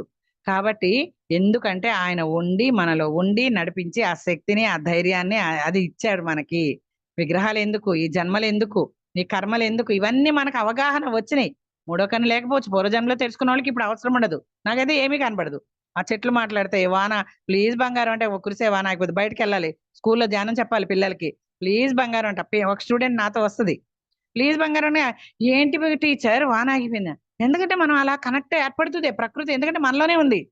ఆ చెట్లు పుట్టలు గుట్టలు మాట్లాడుతున్నాయి. మనుషులకి తెలియదు. ఇదంతా ఏదో సోది అనుకుంటారు, నమ్మరు. ఒకసారి మా అబ్బాయి షేర్ చేసుకుంటా, ఫ్లైట్ లో వెళ్తున్నాం ఢిల్లీ అవన్నీ చూడటానికి, ఒక జాలీ ట్రిప్ అన్నమాట. వెళ్తుంటే నేను పత్రిసార్లు లాంటి నా మనవడు కావాలనుకున్నాను, కడుపుతో ఉన్నప్పుడు మా కోడలికి అన్ని చెప్పాను, బుక్స్ చదివించాను కదా. మా చిన్నోడు ఫోటో తీస్తున్నాడు, అందరికి వీడియోలు తీస్తుంటే మా మా మనవడు పైన దేవుళ్ళకు ఉన్నట్టు ఒక హారా వచ్చింది చందమామలాగా మా మనవడి తల చుట్టూ. అయితే ఇప్పుడు మీసాల్లాగా టోపీలాగా క్రియేట్ చేస్తున్నారు కదా. వాళ్ళిద్దరికి తల్లిదండ్రులకు చెప్తే, మా పెద్దోడికి కోడలికి చెప్తే నమ్మలా. వాళ్ళు నమ్మకపోయేసరికి మాయమైపోయింది అది. అందుకని యోగ రహస్యాలు కొన్ని అందరికీ చెప్పకూడదు అనమాట. అందుకే తెలిసినట్టే ఉంటాయి కానీ మనం ఎవరికి చెప్తామనేసి కొంతమందికి తెలియచెప్పరు. ఎప్పుడు ఏ అవసరంలో ఏం చెప్పాలో. ఇప్పుడు గాంధీ గారు పుట్టే ఉన్నారు, నాకు తెలుసు మీకు తెలియదు అంటారు. మదర్ తెరీసా ఇప్పుడు ఎక్కడ పుట్టిందో నాకు తెలుసు మీకు తెలియదు. కొంతమంది జనం, మీరందరూ ఇక్కడ ఉన్న వాళ్ళందరూ కొంతమంది వాకిన్స్ అని చెప్తారు. అంటే ఎప్పుడు నరేంద్ర మోడీ గారు పతంజలి మహర్షి అని చెప్తారు. ఎక్కడ ఎప్పుడు ఏం చెప్పాలో ఆ గురువుకే, ఆ స్థాయిలో ఉన్న వాళ్ళకే తెలుస్తుంది. కాబట్టి ఇదంతా ఏంటంటే మన మన కాన్సెప్ట్ ప్రకారం ఇప్పుడు ఆరోగ్య మహాభాగ్యం ఇలా పొంది ఇలాగా గట్టిగా ఉండాలన్నమాట. మనం ఇవన్నీ తెలుసుకొని ఆ అవగాహనతో, ఆ ఎరుకతో ఉండాలి. ఫస్ట్ ప్రిఫరెన్స్ దేనికి ఇద్దాం? శ్వాసకి. సెకండ్ వాటర్ కి. అది ఎప్పుడు ఎప్పుడు తినాలి? బాతింగ్ థెరపీ ఉంటుంది, వాటర్ థెరపీ ఉంటుంది, ఫుడ్ థెరపీ ఉంటుంది. ఏది తినాలో అది తినాలి. లేకపోతే ఆ blue colour workers, white colours workers ఒప్పుకోరు. ఆ ఒప్పుకోకపోవటమే రోగాలు. చూడండి, జెంట్స్ ఉంటే మందులు వేస్తారు, సిగరెట్లు వేస్తారు, పాన్లు వేస్తారు. వయసులో ఉన్నప్పుడు తట్టుకుంటారు, బానే ఉంటది. వయసు అయిపోయి ఆర్గాన్స్ దెబ్బతిన్నప్పుడు అన్ని బయటకు వస్తాయి. అప్పుడు చేసేది ఏముండదు, చేతులు కాలేక ఆకులు పట్టుకోవడమే. అందుకే చిన్నప్పటి నుంచి ప్రతి తల్లి కడుపులో ఉండగానే బిడ్డకి నేర్పించాలి, ఒక ప్రహ్లాదుణ్ణి కనాలి, ఒక యోగిని మాత్రమే కనాలి. అక్కడ ఇదివరకు శైలజ మేడం అనేవారు, మీకు తెలిసే ఉంటది, కాటేపల్లి శైలజ అని senior master, Sarojini madam Shailaja అన్నమాట. అయితే ఆ శైలజ మేడం లేట్ వేస్తే గేట్ వేస్తారు, లేట్ వేస్తే గేట్ వేస్తారు అంట ఊరికే. ఇప్పుడు ఏంటంటే లేట్ వేస్తే గేట్ వేసారు ఒకప్పుడు, ఇప్పుడు ఆల్రెడీ గేట్ వేసేసారు. ఆ వచ్చిన సోల్ని నువ్వు ఎందుకు వెళ్తున్నావు, ఎక్కడికి వెళ్తున్నావు అని అడిగి పంపిస్తున్నారు. గేట్ ఆల్రెడీ వేసేసారు, తెరవట్ల. అప్పుడు ఆ జీవి, ఆ సోలు, నేను ఒక యోగ కుటుంబంలో ఒక యోగిగా జన్మించడానికి లోక కళ్యాణం కోసం వెళ్తున్నాను అంటే గేట్ తెరుస్తున్నారు. అంతే. ప్రాపంచికులు ఏమనుకుంటున్నారు, ఏజ్ ఎక్కువైపోయింది కదా, చదువులు ఉద్యోగాల వల్ల 30 ఏళ్ళు అలా దాటిపోయి చేసుకుంటున్నాం కదా, అందుకే పిల్లలు పుట్టట్లేదేమో అని వీళ్ళు అనుకుంటున్నారు. ఇది రహస్యం, మన అన్ని ఓపెన్ సీక్రెట్సే కదా. కాబట్టి అసలు రహస్యం ఏంటంటే అక్కడ గేట్ వేస్తున్నారు. ఇప్పుడు యోగులే పుడతారు, అందుకే పిల్లలు లేటుగా పుడుతున్నారు. స్త్రీ శక్తి, అందుకే ఇప్పుడు ఎక్కువ ఆడపిల్లలు పుడుతున్నారు. స్త్రీ శక్తి యుగం ఇది 2019 నుంచి. కాబట్టి 2002 నుంచి 2000 సంవత్సరం నుంచే యోగులు పుడుతున్నారు. 2019 నుంచి స్త్రీలు ఎక్కువ పుడుతున్నారు. స్త్రీ హత్యలు ఎక్కువైపోయినాయి కదా. ఆ స్త్రీలే వచ్చి మహాకాళి అవతారం ఎత్తి అందరినీ ధ్యానంలోకి నేర్పించి, మరి ఒక బ్రహ్మంగారు చాలా, ఒక జీసస్ చాలా, ఒక శంకరాచార్యులు చాలా, ఒక షిరిడి సాయిబాబా చాలా, పత్రిసారి అన్ని కలిపి అందరూ చెప్పారు. మీకు గొప్ప, మాకన్నా గొప్ప గురువు దొరికారండి. వీళ్ళందరూ వెనకాల యోగ పరంపర గురువుల ఫోటో కనపడుతుంది కదా, గురు పరంపర, వాళ్ళందరూ ఒక ఎత్తు అయితే మన పత్రిసారి ఒక ఎత్తు. అలాంటి గురువు ఎవరికి దొరకరు. అందరినీ వినమంటారు, అన్ని చదవమంటారు. ఇంత విడమర్చి, ఇంత సింపుల్ గా ముక్తి మోక్షం. మన అనుకోండి ముక్తి ఫ్రెండ్స్ లా విరాజిల్లండి, అత్త కోడళ్ళు, ఆడపడుచులు, తల్లి కొడుకులు, తల్లి బిడ్డలు, అదే ముక్తే. అక్కడ ఫ్రెండ్స్ లాగా ఉన్నాం, ఇక్కడ కూడా ఫ్రెండ్స్ లా ఉందాం, మనమే ఎంచుకొని వచ్చాం. అది గుర్తు చేసుకుందాము. ధ్యానం చేస్తే గుర్తు వస్తుంది, ధ్యానం చేస్తే ఒక అవగాహన వస్తుంది. అప్పుడు అందరూ ఫ్రెండ్స్ లా ఉంటే ముక్తే, మన అనుకుంటే ముక్తే. ఇంకేందుకు గుళ్ళో పూజలు, విగ్రహాలు, అంత టైం వేస్ట్, ఆ శ్రమ వేస్ట్. కూర్చొని హాయిగా కళ్ళు మూసుకొని ధ్యానం చేద్దాం, ఆ ఎరుకతో ఉందాం. ఇట్లాగా ఆ సాత్విక ఆహారాన్ని ఇద్దాం, శాకాహారాన్ని ఇద్దాం, అమృతాహారాన్ని ఇద్దాం. శ్మశానాలు చేసుకోవద్దు మన కడుపుల్ని. ఇలా గనక ఉంటే, ఇప్పుడు లివర్ పని ఏంటమ్మా, మన ఏ ధర్మం అది చేస్తుంది. ధర్మం శరణం గచ్చాం బుక్ చదవండి, టి మురళీధర్ గారు. ధ్యానం శరణం గచ్చామి, ధర్మం శరణం గచ్చామని ఒక బుక్, మంచి బుక్ రాశారు మురళి. అప్పటికి ఇంకా నేను ధ్యానంలోకి రాలేదు, వచ్చిన తర్వాత ఆయన బుక్స్ 2 చదివా. లివర్ ధర్మం ఏంటి, హార్ట్ ధర్మం ఏంటి, లంగ్స్ ధర్మం ఏంటి, మన అన్ని బ్రెయిన్, మెదడు ధర్మం ఏంటి, కిడ్నీ ధర్మం ఏంటి, మొత్తం ఏ పార్ట్ ధర్మం ఏదో అన్ని వివరంగా ఇచ్చాడు. విద్య, మరి భౌతిక శరీరంలోకి వచ్చాక ఆరోగ్యం మహాభాగ్యం అయింది కదా. ఇప్పుడు విద్యార్థి ధర్మం ఏంటి, ఒక తల్లి ధర్మం ఏంటి, ఒక తండ్రి ధర్మం ఏంటి, అక్కడ రాముడు ఎలా చేశారు ఆ ధర్మాలు. ధర్మమే నడిచే ధర్మం అంటాడు రాముడు. మరి ఎక్కడుంది ఇప్పుడు నడిచే ధర్మం? 4 పాదాల కుంటుతో నడుస్తుంది. మళ్ళీ మహానుభావుడు వచ్చాడు ఆ మూగ జీవుల పాలటి. అది ఒక్కటి చేయకుండా ఉంటే చాలు. ధ్యానం చేయకపోయినా ఊరుకుంటాను కానీ, మూగజీవిని ఎవరినైనా హింసించి, చచ్చిపోయిన జంతువు ఉంది, పడుంది, తినండి. బ్రహ్మంగారు అంటారు కదా సిద్ధప్పని, ఆ చనిపోయినది కుళ్ళిపోయి ఉంటే దాన్ని తినమంటే అమ్మో అని వాసన వస్తుందని అందరు శిష్యులు వెళ్ళిపోతే, ఈ బ్రహ్మంగారి శిష్యుడు సిద్ధప్ప అది ఓం గురుభ్యో నమః అనగానే అది పళ్ళు పలహారాలా మారిపోద్ది. అంటే ఆ స్థితికి వచ్చాక ఏదైనా చేయొచ్చని ఇందాక అనుకున్నాం కదా. అలాగా ఆ శక్తిని మనం సంపాదించుకోవాలి, ఆ ఫ్రీక్వెన్సీ. ఇప్పుడు 5th డైమెన్షన్ లోకి వచ్చేసాం, 3rd డైమెన్షన్ నుంచి ఒకసారి ఆ మంచి ఫ్రీక్వెన్సీలో ఎనర్జీ, ఆ ఎనర్జీకి తగ్గట్టు మన ఫ్రీక్వెన్సీని పెంచుకోవాలి. ఆ ఎరుకతో ఉండాలి. ఒక యూనిట్ గా వర్క్ చేయాలి మనం. ఇండివిజువల్ వర్క్ అయిపోయింది. ఈ రాజకీయాలు చెత్త వద్దు మనకి. మనిషికి మనిషి పసుగట్ల. మన పిరమిడ్ మాస్టర్స్ కూడా అలాగే ఉంటే మనల్ని ఎన్నో కళ్ళు అబ్జర్వ్ చేస్తూ ఉంటాయి. అందరికీ దండం పెట్టి ఏం చెప్తారు? హత్యలు చేయని వాళ్ళకి అందరికీ దండం, నమస్కారం. ఆత్మహత్యలు చేసుకున్న వాళ్ళందరికీ నమస్కారం. ఎందుకంటే అలాంటి ఏదైనా చేస్తే మనకు ఇప్పుడు తల్లిదండ్రులకి పేరు వచ్చే పని మనం చెయ్యం కదా, చెడ్డ పేరు. మరి మన గురువు, తల్లిదండ్రుల తర్వాత గురువు అన్నారు, తర్వాతే దైవం అన్నారు. మరి మన గురువు అంత గొప్ప గురువు ధర్ముడు, ఆ గురువుకి చెడ్డ పేరు తెస్తామా? అందుకే ఆయన నమస్కారం పెట్టి హత్యలు చేయని వాళ్ళందరికీ నమస్కారం, ఆత్మహత్యలు చేసుకున్న వాళ్ళందరికీ నమస్కారం, ఇట్లా చెప్తారనమాట. కాబట్టి అహింస వద్దు, హింస వద్దు, అహింసలోనే ఉందాం. హింస చూడో, హింస పకడు, రెండే ఇచ్చారు మనకి కదా. పిరమిడ్ ఇచ్చారు, 3 ఇచ్చారు. త్రిగుణం త్రిగుణాకారం అన్నట్టు బిలవపత్రానికి 3 ఉన్నట్టు ఆ 3 అన్నమాట ఆకులు. హింస, చక్కగా అహింస, ఇది ధ్యానము అహింస. హింస చూడో, హంస పకడో. ఇలాగ గనక మన లివర్ ధర్మం ఏంటంటే, అన్ని ధర్మాల్లోకి ధ్యాన ధర్మం గొప్పది. శరీర ధర్మంలో లివర్ ధర్మం ఏంటంటే, మనని కానిది ఏదైనా ఉంటే ఇంగ్లీష్ మందులు వేసుకుంటాం కదా హాస్పిటల్కి వెళ్ళి, ఆ ఇంగ్లీష్ మందు కాదు, ప్రకృతిలో వనమూలికలు, అది ఎమర్జెన్సీ కేసు అయితేనే ఆ ప్రకృతి ద్వారా వచ్చిన ఆ ప్రకృతి మందులు, ఆయుర్వేద మందులే వేసుకోవాలి. ఆ హోమియోలో కూడా డ్రగ్స్ వేస్తారు, డ్రగ్స్ కలుపుతారు, వాసనే అలా వస్తుంది, ఆల్కహాల్ వాసన వస్తుంది. అవి కాదు, ఈ ఆయుర్వేదం కూడా ఎమర్జెన్సీ అయితే వేసుకోవాలి, తప్పదు అనుకుంటే వేసుకోవాలి. మనం వచ్చిన పని అవలేదు, మరి ఇంకా ఎందుకు బాధపడాలి? మనం వెళ్ళి ర్యాలీలు చేయాలి, ధ్యానాలు చెప్పాలంటే మన శరీరాన్ని నిలుపుకోవాలి సరైన ఆహారంతో, సరైన మందులతో. ఆయుర్వేదమే ఆ వనమూలికలు ఏవైతే ప్రకృతిలో ఉన్నాయో మన లోపల కూడా అదే ఇవ్వాలి. ఆ ప్రకృతి నుంచి వచ్చిన వనమూలికలతో ఉన్న వైద్యమే చేసుకోవాలి. ఆ ఇంగ్లీష్ మందులు ఏం చేస్తుంది? లివర్ ధర్మం ఏంటి? వేసింది వేసినట్టు చంపుతూ ఉంటది. చంపి చంపి చంపి ఒకసారి ఆగ్గానే దెబ్బతిన్నప్పుడు ఎంతసేపు పని చేయగలం? మన మహా అయితే 60 ఏళ్ళు. ఇప్పుడు పిల్లలు 50 ఏళ్ళలోకే 30 ఏళ్ళకే మోకాళ్ళ నొప్పులు అంటున్నారు, ఎసిడిటీ అంటున్నారు, గ్యాస్ అంటున్నారు. కానీ సరైన ఆహారం, జంక్ ఫుడ్స్ ఎక్కువైపోయినాయి. తినకూడని తిండి, వేయకూడని ఆహారం, చేయకూడని పనులు, మంచి ఆలోచన. సరే, మన అష్టాంగ మార్గాలు ఇచ్చారు కదా, మరి బుద్ధుడు అష్టాంగ మార్గం ఇచ్చాడు, పతంజలి అష్టాంగ మార్గం ఇచ్చారు, 18 సూత్రాలు ఇచ్చారు, జ్ఞాన నవరత్నాలు ఇచ్చారు కదా. ఇన్ని ఉన్నాయి మనకి. ఇవన్నీ ఫాలో అయ్యామంటే శరీరాన్ని 18 సూత్రాల్లో చెప్పినట్టుగా సరైన ఆహారము, సరైన దృక్పథాలు, సరైన ఆలోచనలు, సరైన భావనలు, ఇవి కూడా అహింసే. మనిషిని బాధ పెడితే, ఒక మనిషిని హట్ చేస్తే అది కూడా హింసే. నేను మాంసం తింటలేదండి అంటే మనిషిని బాధ పెట్టు, అక్కడ నోట్ అయిపోద్ది, చిత్రగుప్తుని చిట్ట అక్కడ రెడీ అయిపోద్ది. సో సారీ చెప్పినా వేస్ట్ కదా. ఏదైనా సారీ చెప్పాలంటే భగవంతుడికి చెప్పు, ఇంకెప్పుడు చేయను స్వామి, తప్పు చేశాను అని క్షమించు. జీసస్ క్రైస్ట్ ఏమన్నాడు? వీళ్ళు అజ్ఞానంలో ఉన్నారు, వాళ్ళని క్షమించు అన్నాడు. భగవంతుడిని వేడుకో నువ్వు. సారీ చెప్తే మనిషికి కాదు, అక్కడ బాధ అయిపోయింది, ఇక్కడ బాధ పడిపోతుంది కదా ఆల్రెడీ. నువ్వు సారీ చెప్తే ఏం లాభం? సారీ ఎవడు కనిపెట్టాడో వాడిని షూట్ చేయాలనిపిస్తుంది నాకు. ప్రతి చిన్నదానికి sorry sorry fashion, generation gap అంటారు ఏమన్నా అంటే, ఇది ఒక బాగా ఫ్యాషన్. కాబట్టి ఇవన్నీ పక్కన పెడదాం, సరైన ఆహారం, దాని లివర్ని కాపాడుకుందాం, ఈ పాటలన్నింటినీ కాపాడుకుందాం. ఇప్పుడు ఒకప్పుడు ఎలా ఉండే అమ్మ, మా అత్తగారు మా అమ్మమ్మ వాళ్ళ వయసుల్లో డెలివరీలు అన్ని చక్క 12 మందిని కనేవారు. మంత్రసాన్ని కవర్ పెట్టి వచ్చేలాగా వేడి నీళ్ళు పొయ్యి మీద పెట్టి కనేసి నడిగట్టు వేసుకునేవాడు. ఆ బొడ్డు మంత్రసాన్ని వచ్చి బొడ్డు గదిరిచ్చేది అంతే. మరి ఇప్పుడు పార్ట్కి ఆపరేషన్, హాస్పిటల్లే, ప్రతి పాటకి. అసలు హాస్పిటలే ఉండేది కాదు, అలా ఉండేవి వాళ్ళే. నడుముంచి పొద్దున్న లేచి పనిచేసేవాళ్ళు 4ంటికి, అందరూ పడుకున్నాక అన్ని చక్కబెట్టక పడుకునేవాళ్ళు. మగవాళ్ళు అలా పొలం పనులకు వెళ్ళేవాళ్ళు, ఆడవాళ్ళు అలాగే చేసుకున్నాడు. గూట్లో దీపం, నోట్లో ముద్ద, సూర్యాస్తమయం లోపే తినాలి. ఆ రోజులు రావాలి, వస్తాయి. ఎందుకంటే ఇది 5th డైమెన్షన్ కదా. చక్కగా సూర్యుడిని చూడండి, అస్తమించే సూర్యుడిని, పొద్దు పొడిచే సూర్యుడిని.